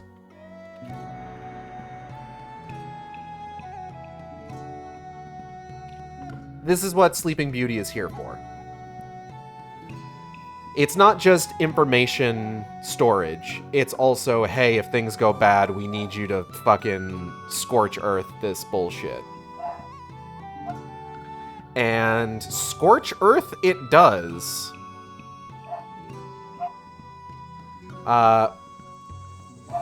Like, it's a little bit more obvious in the game version of it, where you go to the Forest of Myth and there's corpses everywhere. But here it's just like, oh, the entire forest has been taken over by machinery. No one's heard from the people who live in it for weeks. So, yeah, chances are everybody is dead. So, you know, that's an issue.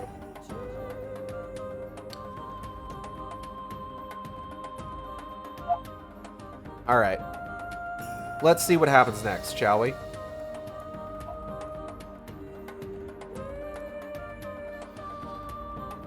Kaine had 3 simple rules.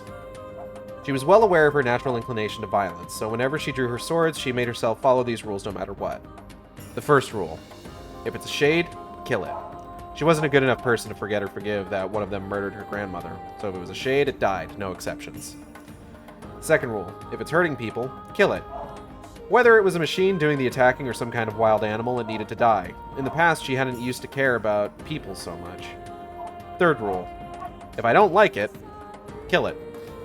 With this being the final rule, it was a bit unclear how well she actually held herself back. Regardless, if a thing fell under one of these 3 rules, she gave herself permission to kill it, and these robotic shit giblets were definitely in violation of rules 2 and 3, which was reason enough for them to die. As promised, Kaine turned every machine that crossed the line into scrap metal sashimi. They attacked her head-on and from behind, from the left and the right, from above and below. Whatever the direction, she stood her ground and coldly dispatched her foe with the least amount of effort necessary.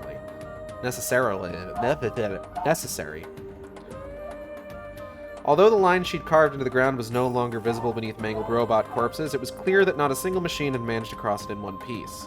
She wasted nothing. Every leftover ounce of momentum in her swings was channeled to the next foe in line.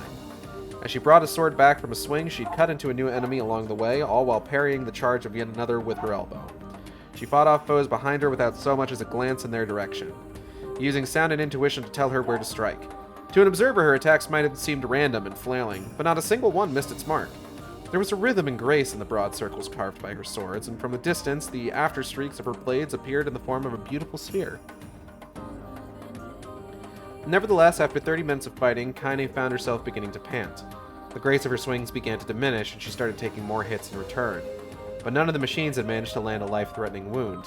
Covered in blood and oil, she remained a source of pulsing heat amidst the cold heart of the forest. Suddenly, a much larger, two-legged, two-eyed model of machine emerged from the fog. Unlike the boxy unit she'd been battling, it had human-like proportions in its long arms and legs. She'd seen a machine like it before in the depths of the junk heap, a detestable creature ridden by a child shade. The discomfort she'd felt on that day immediately came flooding back to her. Perhaps the shade's scream had simply never stopped reverberating in her skull. Along with the discomfort came a sense that she hadn't fought the machine alone, that someone had been on her side. Okay, I think I need to duck out. I'm unfortunately getting a headache coming on, but this is a good stream. Thank you. You're welcome. Thank you for coming by. The pain of the fractured memory stabbed at her brain as the mocking laughter of a prepubescent boy reverberated through the forest. Kaine had no idea where the so-called administrator was at this point, but she could still hear his voice on the wind. "He was important to you, wasn't he?" he asked. "Tell you what, if you can kill that thing, I'll tell you a secret." Kaine was breathing too heavily to respond. She wasn't here to haggle anyway, she was here to kill. And her final victim would be the boy who didn't know when to shut up. The robot she now faced was slightly different from the one she'd encountered at the junk heap. Its arms ended in giant pincers, it had 4 lights as its eyes, the combination making it look like a kind of deep-sea crab. That was fine with her. The less human an enemy looked, the less hesitant she felt about killing it. The crab brandished a claw and charged, a move telegraphed so plainly even a child could have seen it coming. Chopped down with the claw while using the other to unleash a barrage of magical bullets. Kaine moved forward, showing no inclination to dodge either attack. Slicing through the bullets, she swung out with her right sword and lopped the pincer clear off, the afterstrike of her slashing combo rupturing the remaining bullets. Okay, that's weird. It didn't feel right. The thought hit her a moment too late. Above her, within the remaining joint of the crab's severed arm, she saw a gigantic cannon, its magic circle already deployed and preparing to fire. It had been a twofold trap, and the bullets were already flying before she put it together. The piercing sound of the weapon hit Kaine's ears as her body was battered by exploding bullets. The crab followed it up with the second barrage. The explosion was so powerful it lifted the creature off the ground, sending bits of cable and iron plating soaring. Once this was done, the crab immediately raised its remaining pincer. The smoke was too thick to find its moving foe, so it brought the claw down on the last place she had been. But as the machine was attempting to reassess Kaine's position, it felt a strange pressure against its left arm. Before its processors could calculate what had occurred, a severed pincer slid off its forearm. The machine attempted to counterattack with a cannon, but it was sliced away before locking onto a target. The crab turned in an attempt to flatten its attacker, but Kaine was faster, and a second later the two halves of its body slid apart and fell to the ground. A parting to reveal a blood-stained Kaine. Her left arm was twisted at the elbow in a strange direction, but a quick swing of the sword popped it back into the socket. The animal moan that followed reverberated amid the sound of roaring flames. The boy nodded slowly. "Since you remain standing, I will give you a piece of information you lost. Recently, you have been burdened by a sense of a thing you can't remember, yes? A feeling that something is missing from your life. Well, I'm going to tell you what that something is, just as soon as you defeat these." Kaine slowly turned to look behind her and saw a metal implant woven into human form. 5 human forms, in fact. Their features were finely detailed, from their supple musculature to their ample breasts. Each arm ended in 5 sharply defined fingers wrapped around an ominous sword. They were Kaine. They were her in all but flesh. It took Kaine a moment to understand what she was looking at. When she finally grasped that the automatons were copies of herself, her lips twisted into a fearsome grin. She couldn't think of anyone else she'd rather be killing right now. The 5 Kaines began blasting her with high-pressure water jets, sending her crashing into the great tree. As she slid down its wire-coated trunk, debris from a shattered machine smashed into her arm. She howled then, a sound somewhere between a scream of pain and a shriek of anger. What a shit show. In the distance, she heard the boy prattling on. "These automatons are constructed from your own replicant data. I made them even more capable than you. What do you think? Fuck this kid and fuck all his bullshit. Now, on to topic 2. About me. I am the administrator of this forest, a program designed to control its meso and the effects of said meso. Now, how to explain the concept of a program?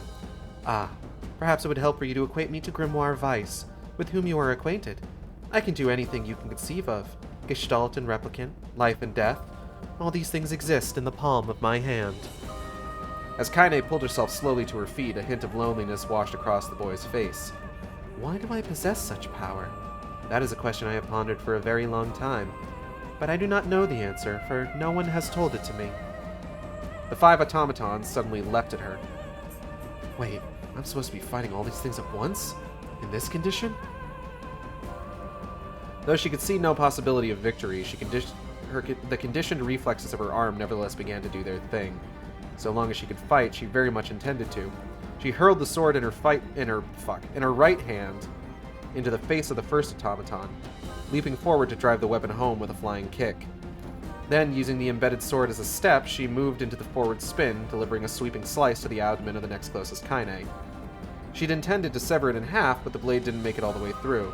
The automaton shuddered as green oil sprayed from its wound, but it didn't fall. A moment later, the 4 swords of the 2 Kaines behind it were upon her. As she made a desperate attempt to push them back, a crushing impact reverberated from her midsection, a kick from the final enemy. After being punted back and forth for what seemed like an eternity, Kaine finally tumbled along the ground. This time, she could not find the strength to stand again. She coughed out a mouthful of blood and bile, watching as it mixed with the green oil to paint strange patterns on the ground. Suddenly, she realized the boy was standing next to her, looking down. "Topic 3, he said in a crisp, clear voice. "About the future. And so, I decided to end this world. There is no further need for people or machines, and I don't need a world I cannot understand. As this world was a failure, there is no reason for me to continue existing either. 3 of the Kaine automatons were approaching her. As she somehow dragged herself to her feet, they opened their mouths and let loose a horrifying cacophony of sound. Did the music stop? Hold up. Yes, continue watching. Thank you. Jesus, YouTube, come on. Cacophony of sound. She couldn't just... Hold on. She couldn't just let it end like this. She had to get in at least one more hit on the boy. She swung her sword at the 3 automatons, but they danced out of the way and blasted her with water again. Unable to dodge in time, the jet scourged her, nearly tearing her left arm from its socket. But then... Ah! After the scream, a strangely nonchalant voice called out. A voice she somehow knew. Hi, Kaine! Are you alright? Emil?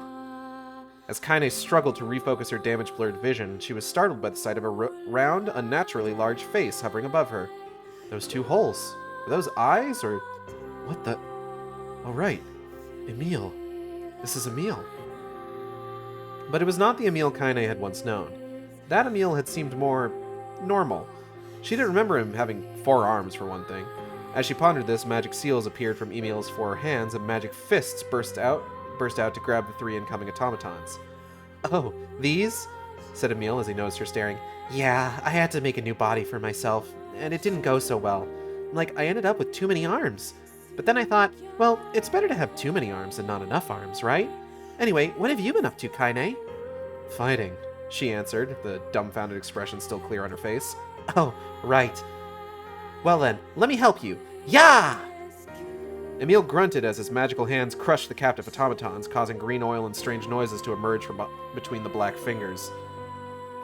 It was all incredibly sudden, and Kaine's muddled brain was struggling to understand what it meant for this floating 4-armed blob to be here.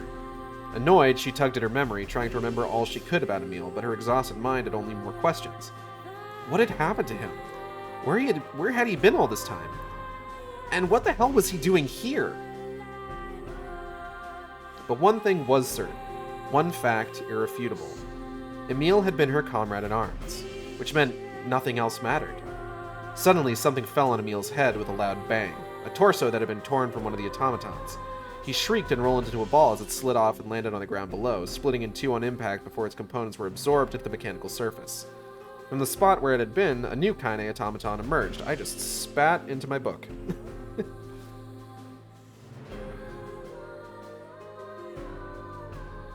The creature rose to its feet and shook oil off its blades, causing familiar serrations to emerge.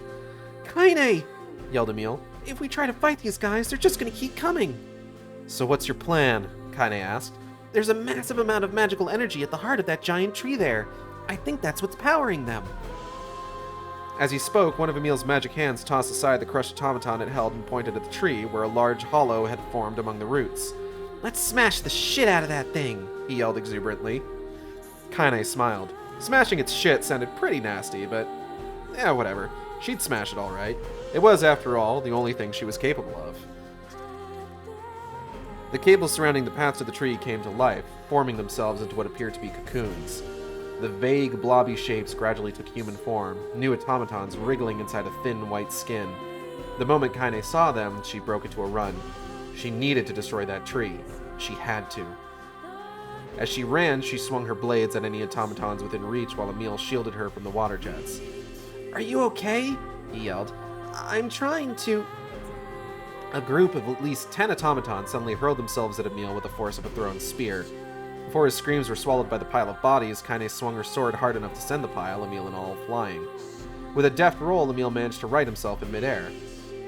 That was a little rough, Kaine, he yelled. Yeah, but I got you there, she replied. As Emil looked up to discover he was nearly at the roots of the great tree, the laughter of the boy rang out from above them. His grinning torso stuck out from the higher point on the trunk, looking legitimately delighted. Wonderful, he yelled. Incredible stuff. Now keep at it. I want to see what you replicants are truly capable of. Kaine leapt at the trunk with a growl.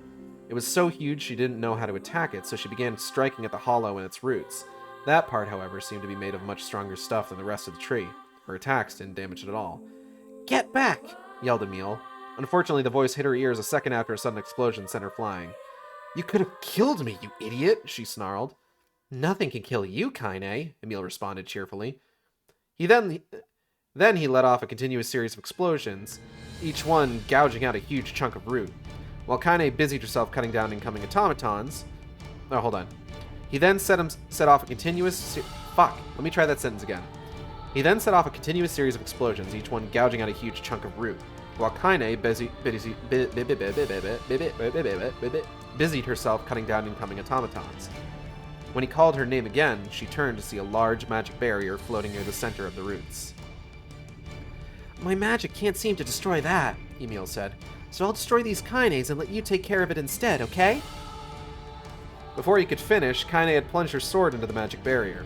There was an intense flash, and the strange symbols that appear during magical spellcasting went flying through the air. "That's it," said the boy excitedly. "That's where our core frame is located. Isn't it incredible? All the world's information gets turned into light and passes through here. Meso and information fuse into one like a giant river." He was grinning widely, as if their actions didn't matter to him at all. Kaine withdrew her sword and started battering away at the roots, while Emil drew close to protect her, still blasting the automatons. "Kaine!" shouted Emil again. The shape of the Earth's surface around them began to warp, and a close look at the tree revealed it was also changing. The cables that had neatly surrounded it were beginning to come apart, the undone plants and wires squirming and swaying as if they had minds of their own. The trees, the surface, and the outlines of the automatons grew hazy and muddled, the boundary between them beginning to blur. Then the forest melted away as if it were dissolving into an ocean. "What you see now is the true nature of this world," the boy cried. "The machines and people and plants are combining into new forms due to the power of magic. It's incredible, absolutely incredible that a replicant could reach this layer."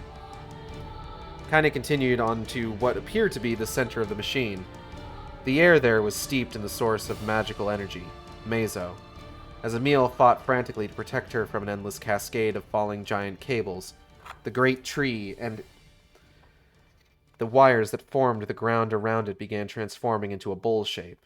After a time, the outer periphery of the bowl began to undergo a strange transformation, becoming thin, with gentle curves.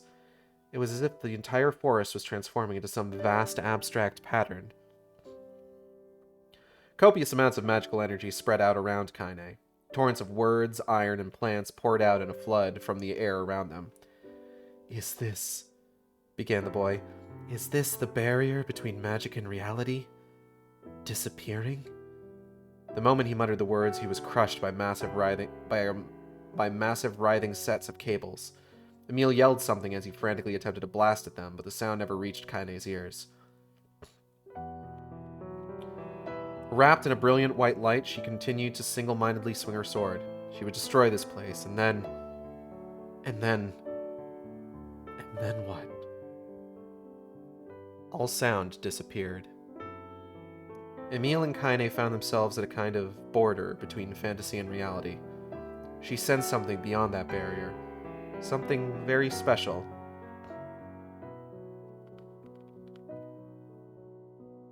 Light filled her thoughts. She reached into the heart of the light, feeling something at her fingertips. She couldn't tell what they were brushing against, only that it was warm and alive. A person. She could tell that much, but otherwise the form was too indistinct to grab hold of. The presence slipped from her touch, so Kaine pushed further into the light in pursuit. As she did, she heard a voice. "Nay, don't." She felt tears against her cheeks. "Go back. Don't." It was a voice she hadn't heard in a long time, and as it spoke, his presence began to take shape. Hand trembling, Kaine reached even further in. "Stop." She couldn't reach it. It was going to disappear again. "Shut up. Shut up. Shut up! I'm the one who decides how I live my life. Nobody tells me what to do. I swore I would be a sword. I swore I would be your sword." Frightened tears burst from her eyes at the thought of losing him again.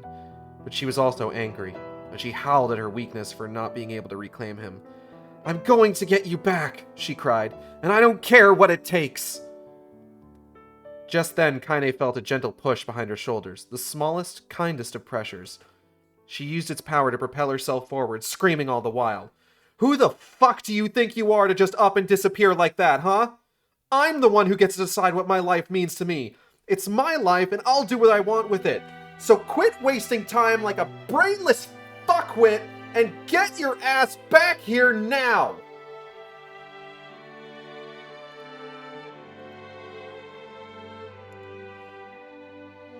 The light began to clear. She could see the sky above, wide and blue. The forest of myth had disappeared without a trace. The plants and machines that it had swept into spirals now formed gentle curves of thin plains. Layers of these plains overlapped one another, coming together to form a single large surface with oil flowing off the edges in an endless waterfall. At the center of what had once been the forest was a smooth indentation. From it, a verdant green spire rose into the sky. Viewed from afar, it formed the stalk of a giant flower, and at the center of its petals was a pistil. This single, massive flower strongly resembled the kind referred to as a lunar tear. At the very top of the stamen spire, Kaine was embracing someone very dear to her. His face was deeply familiar, yet somehow also evocative of a distant past. As she watched his gentle breathing, Emil floated over to her. Kaine raised her eyes. Back when she was in the light and someone pushed her, she was certain she'd heard a voice say, "Take care of him for me, Hassie." She would get to see them again, but things would be a little different. Emil's body had changed slightly, while Kaine's had grown older. And as for him, he had reverted to his younger self again. Yes. And his name was...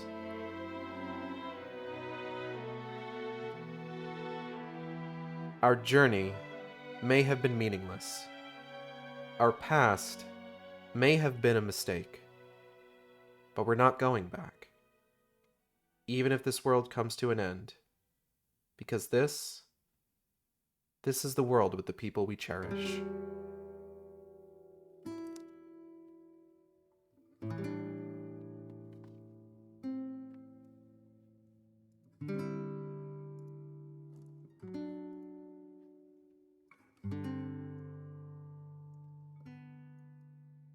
This story was already pretty divisive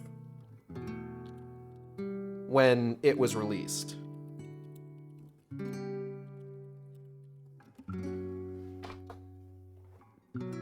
Like, everyone kind of knows how NieR ends. Like, anybody who's interested in NieR knows how it ends these days. With the decision to erase yourself from existence in order to turn Kaine human. For as long as that is destined to last.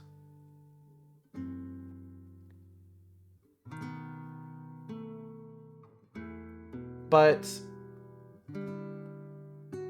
I don't agree with people who look at this and say that this ruins the ending of the game. This is 100% in line with the exact sort of theming that this game has in spades.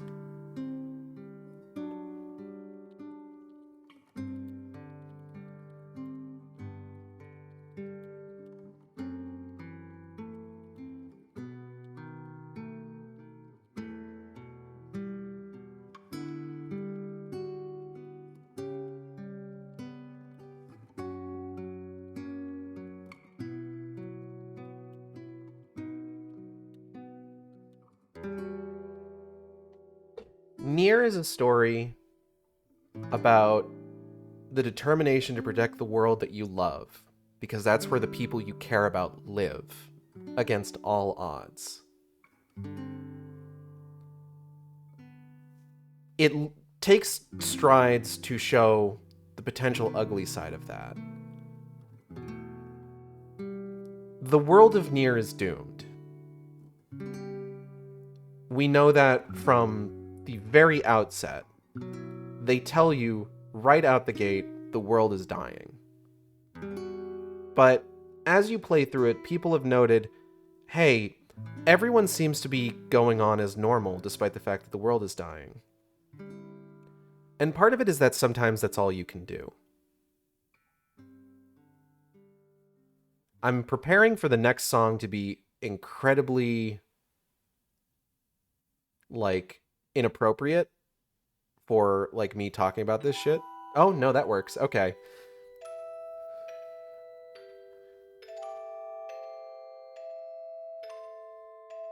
The journey may have been meaningless.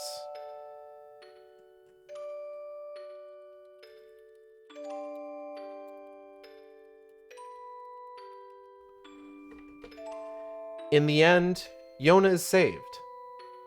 Kaine is returned to human form. They even get NieR back. But realistically speaking, how long can this last? Humanity and all of the replicants in the world is doomed. Humanity is going to go extinct. Replicants are going to develop Black Skrull en masse, and eventually the world is just going to be populated by machines, androids, as we saw in NieR Automata, with the only remnants of humanity being genetic information stored on the moon.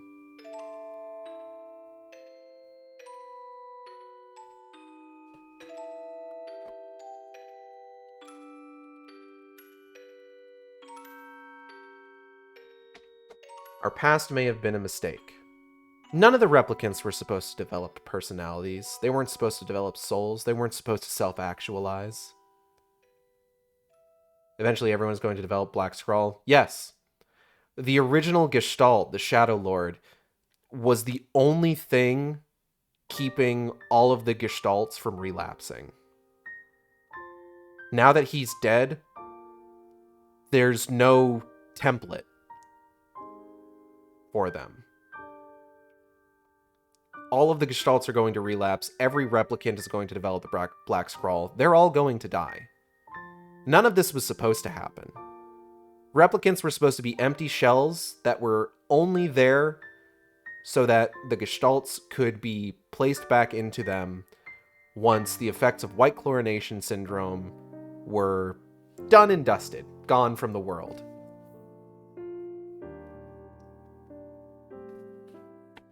And yet, here we are, with replicants having their own lives, their own fears, their own desires, and wanting to live.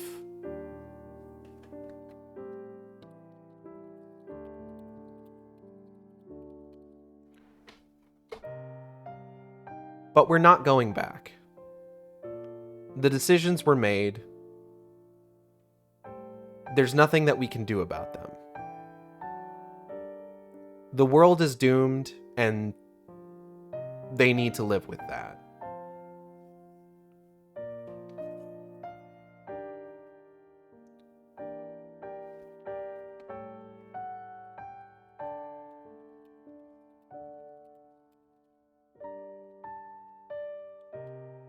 Even if the world comes to an end, which it will,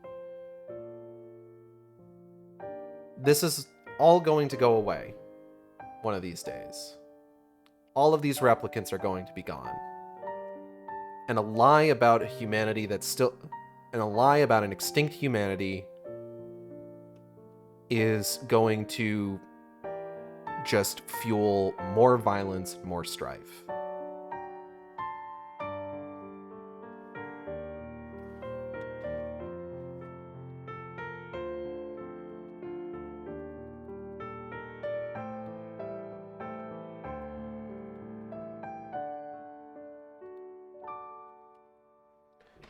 But at the end of the day, this is the world that with the people they cherish. This is the world where the people they love live. And regardless of what the future holds, regardless of the mistakes of the past, regardless of whether any of this meant anything at all, That's worth fighting for.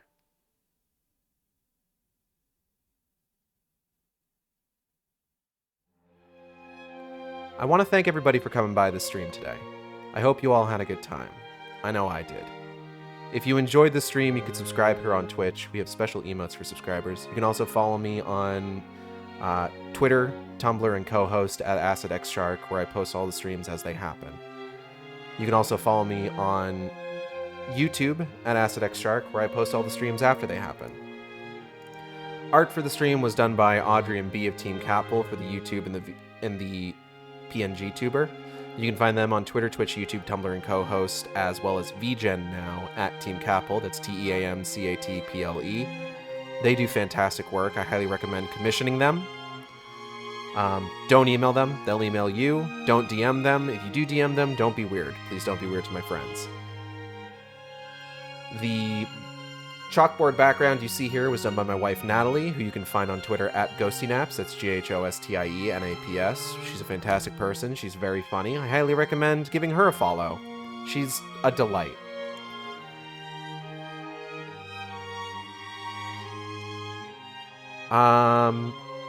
Upcoming streams. Tomorrow, Final Fantasy XIV.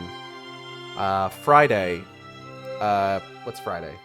Callisto Protocol, that's right. It's our off week from Bayonetta streams. Saturday, more Alan Wake 2. Maybe finishing it? I'm pretty sure we're getting that close. Because we just started the Valhalla nursing home. So we might be getting pretty close to the end. Though I probably won't do all the way to the end, just because I've got stuff going on Saturday. So we're going to do another earlier in the day stream. And I'm going to need to finish before, like, it gets too late. Next Wednesday, maybe Zelda, maybe Splatoon 2. I don't know yet. Tune in to find out. I don't think I know anybody streaming right now, as far as I'm aware. Let me just check here real quick.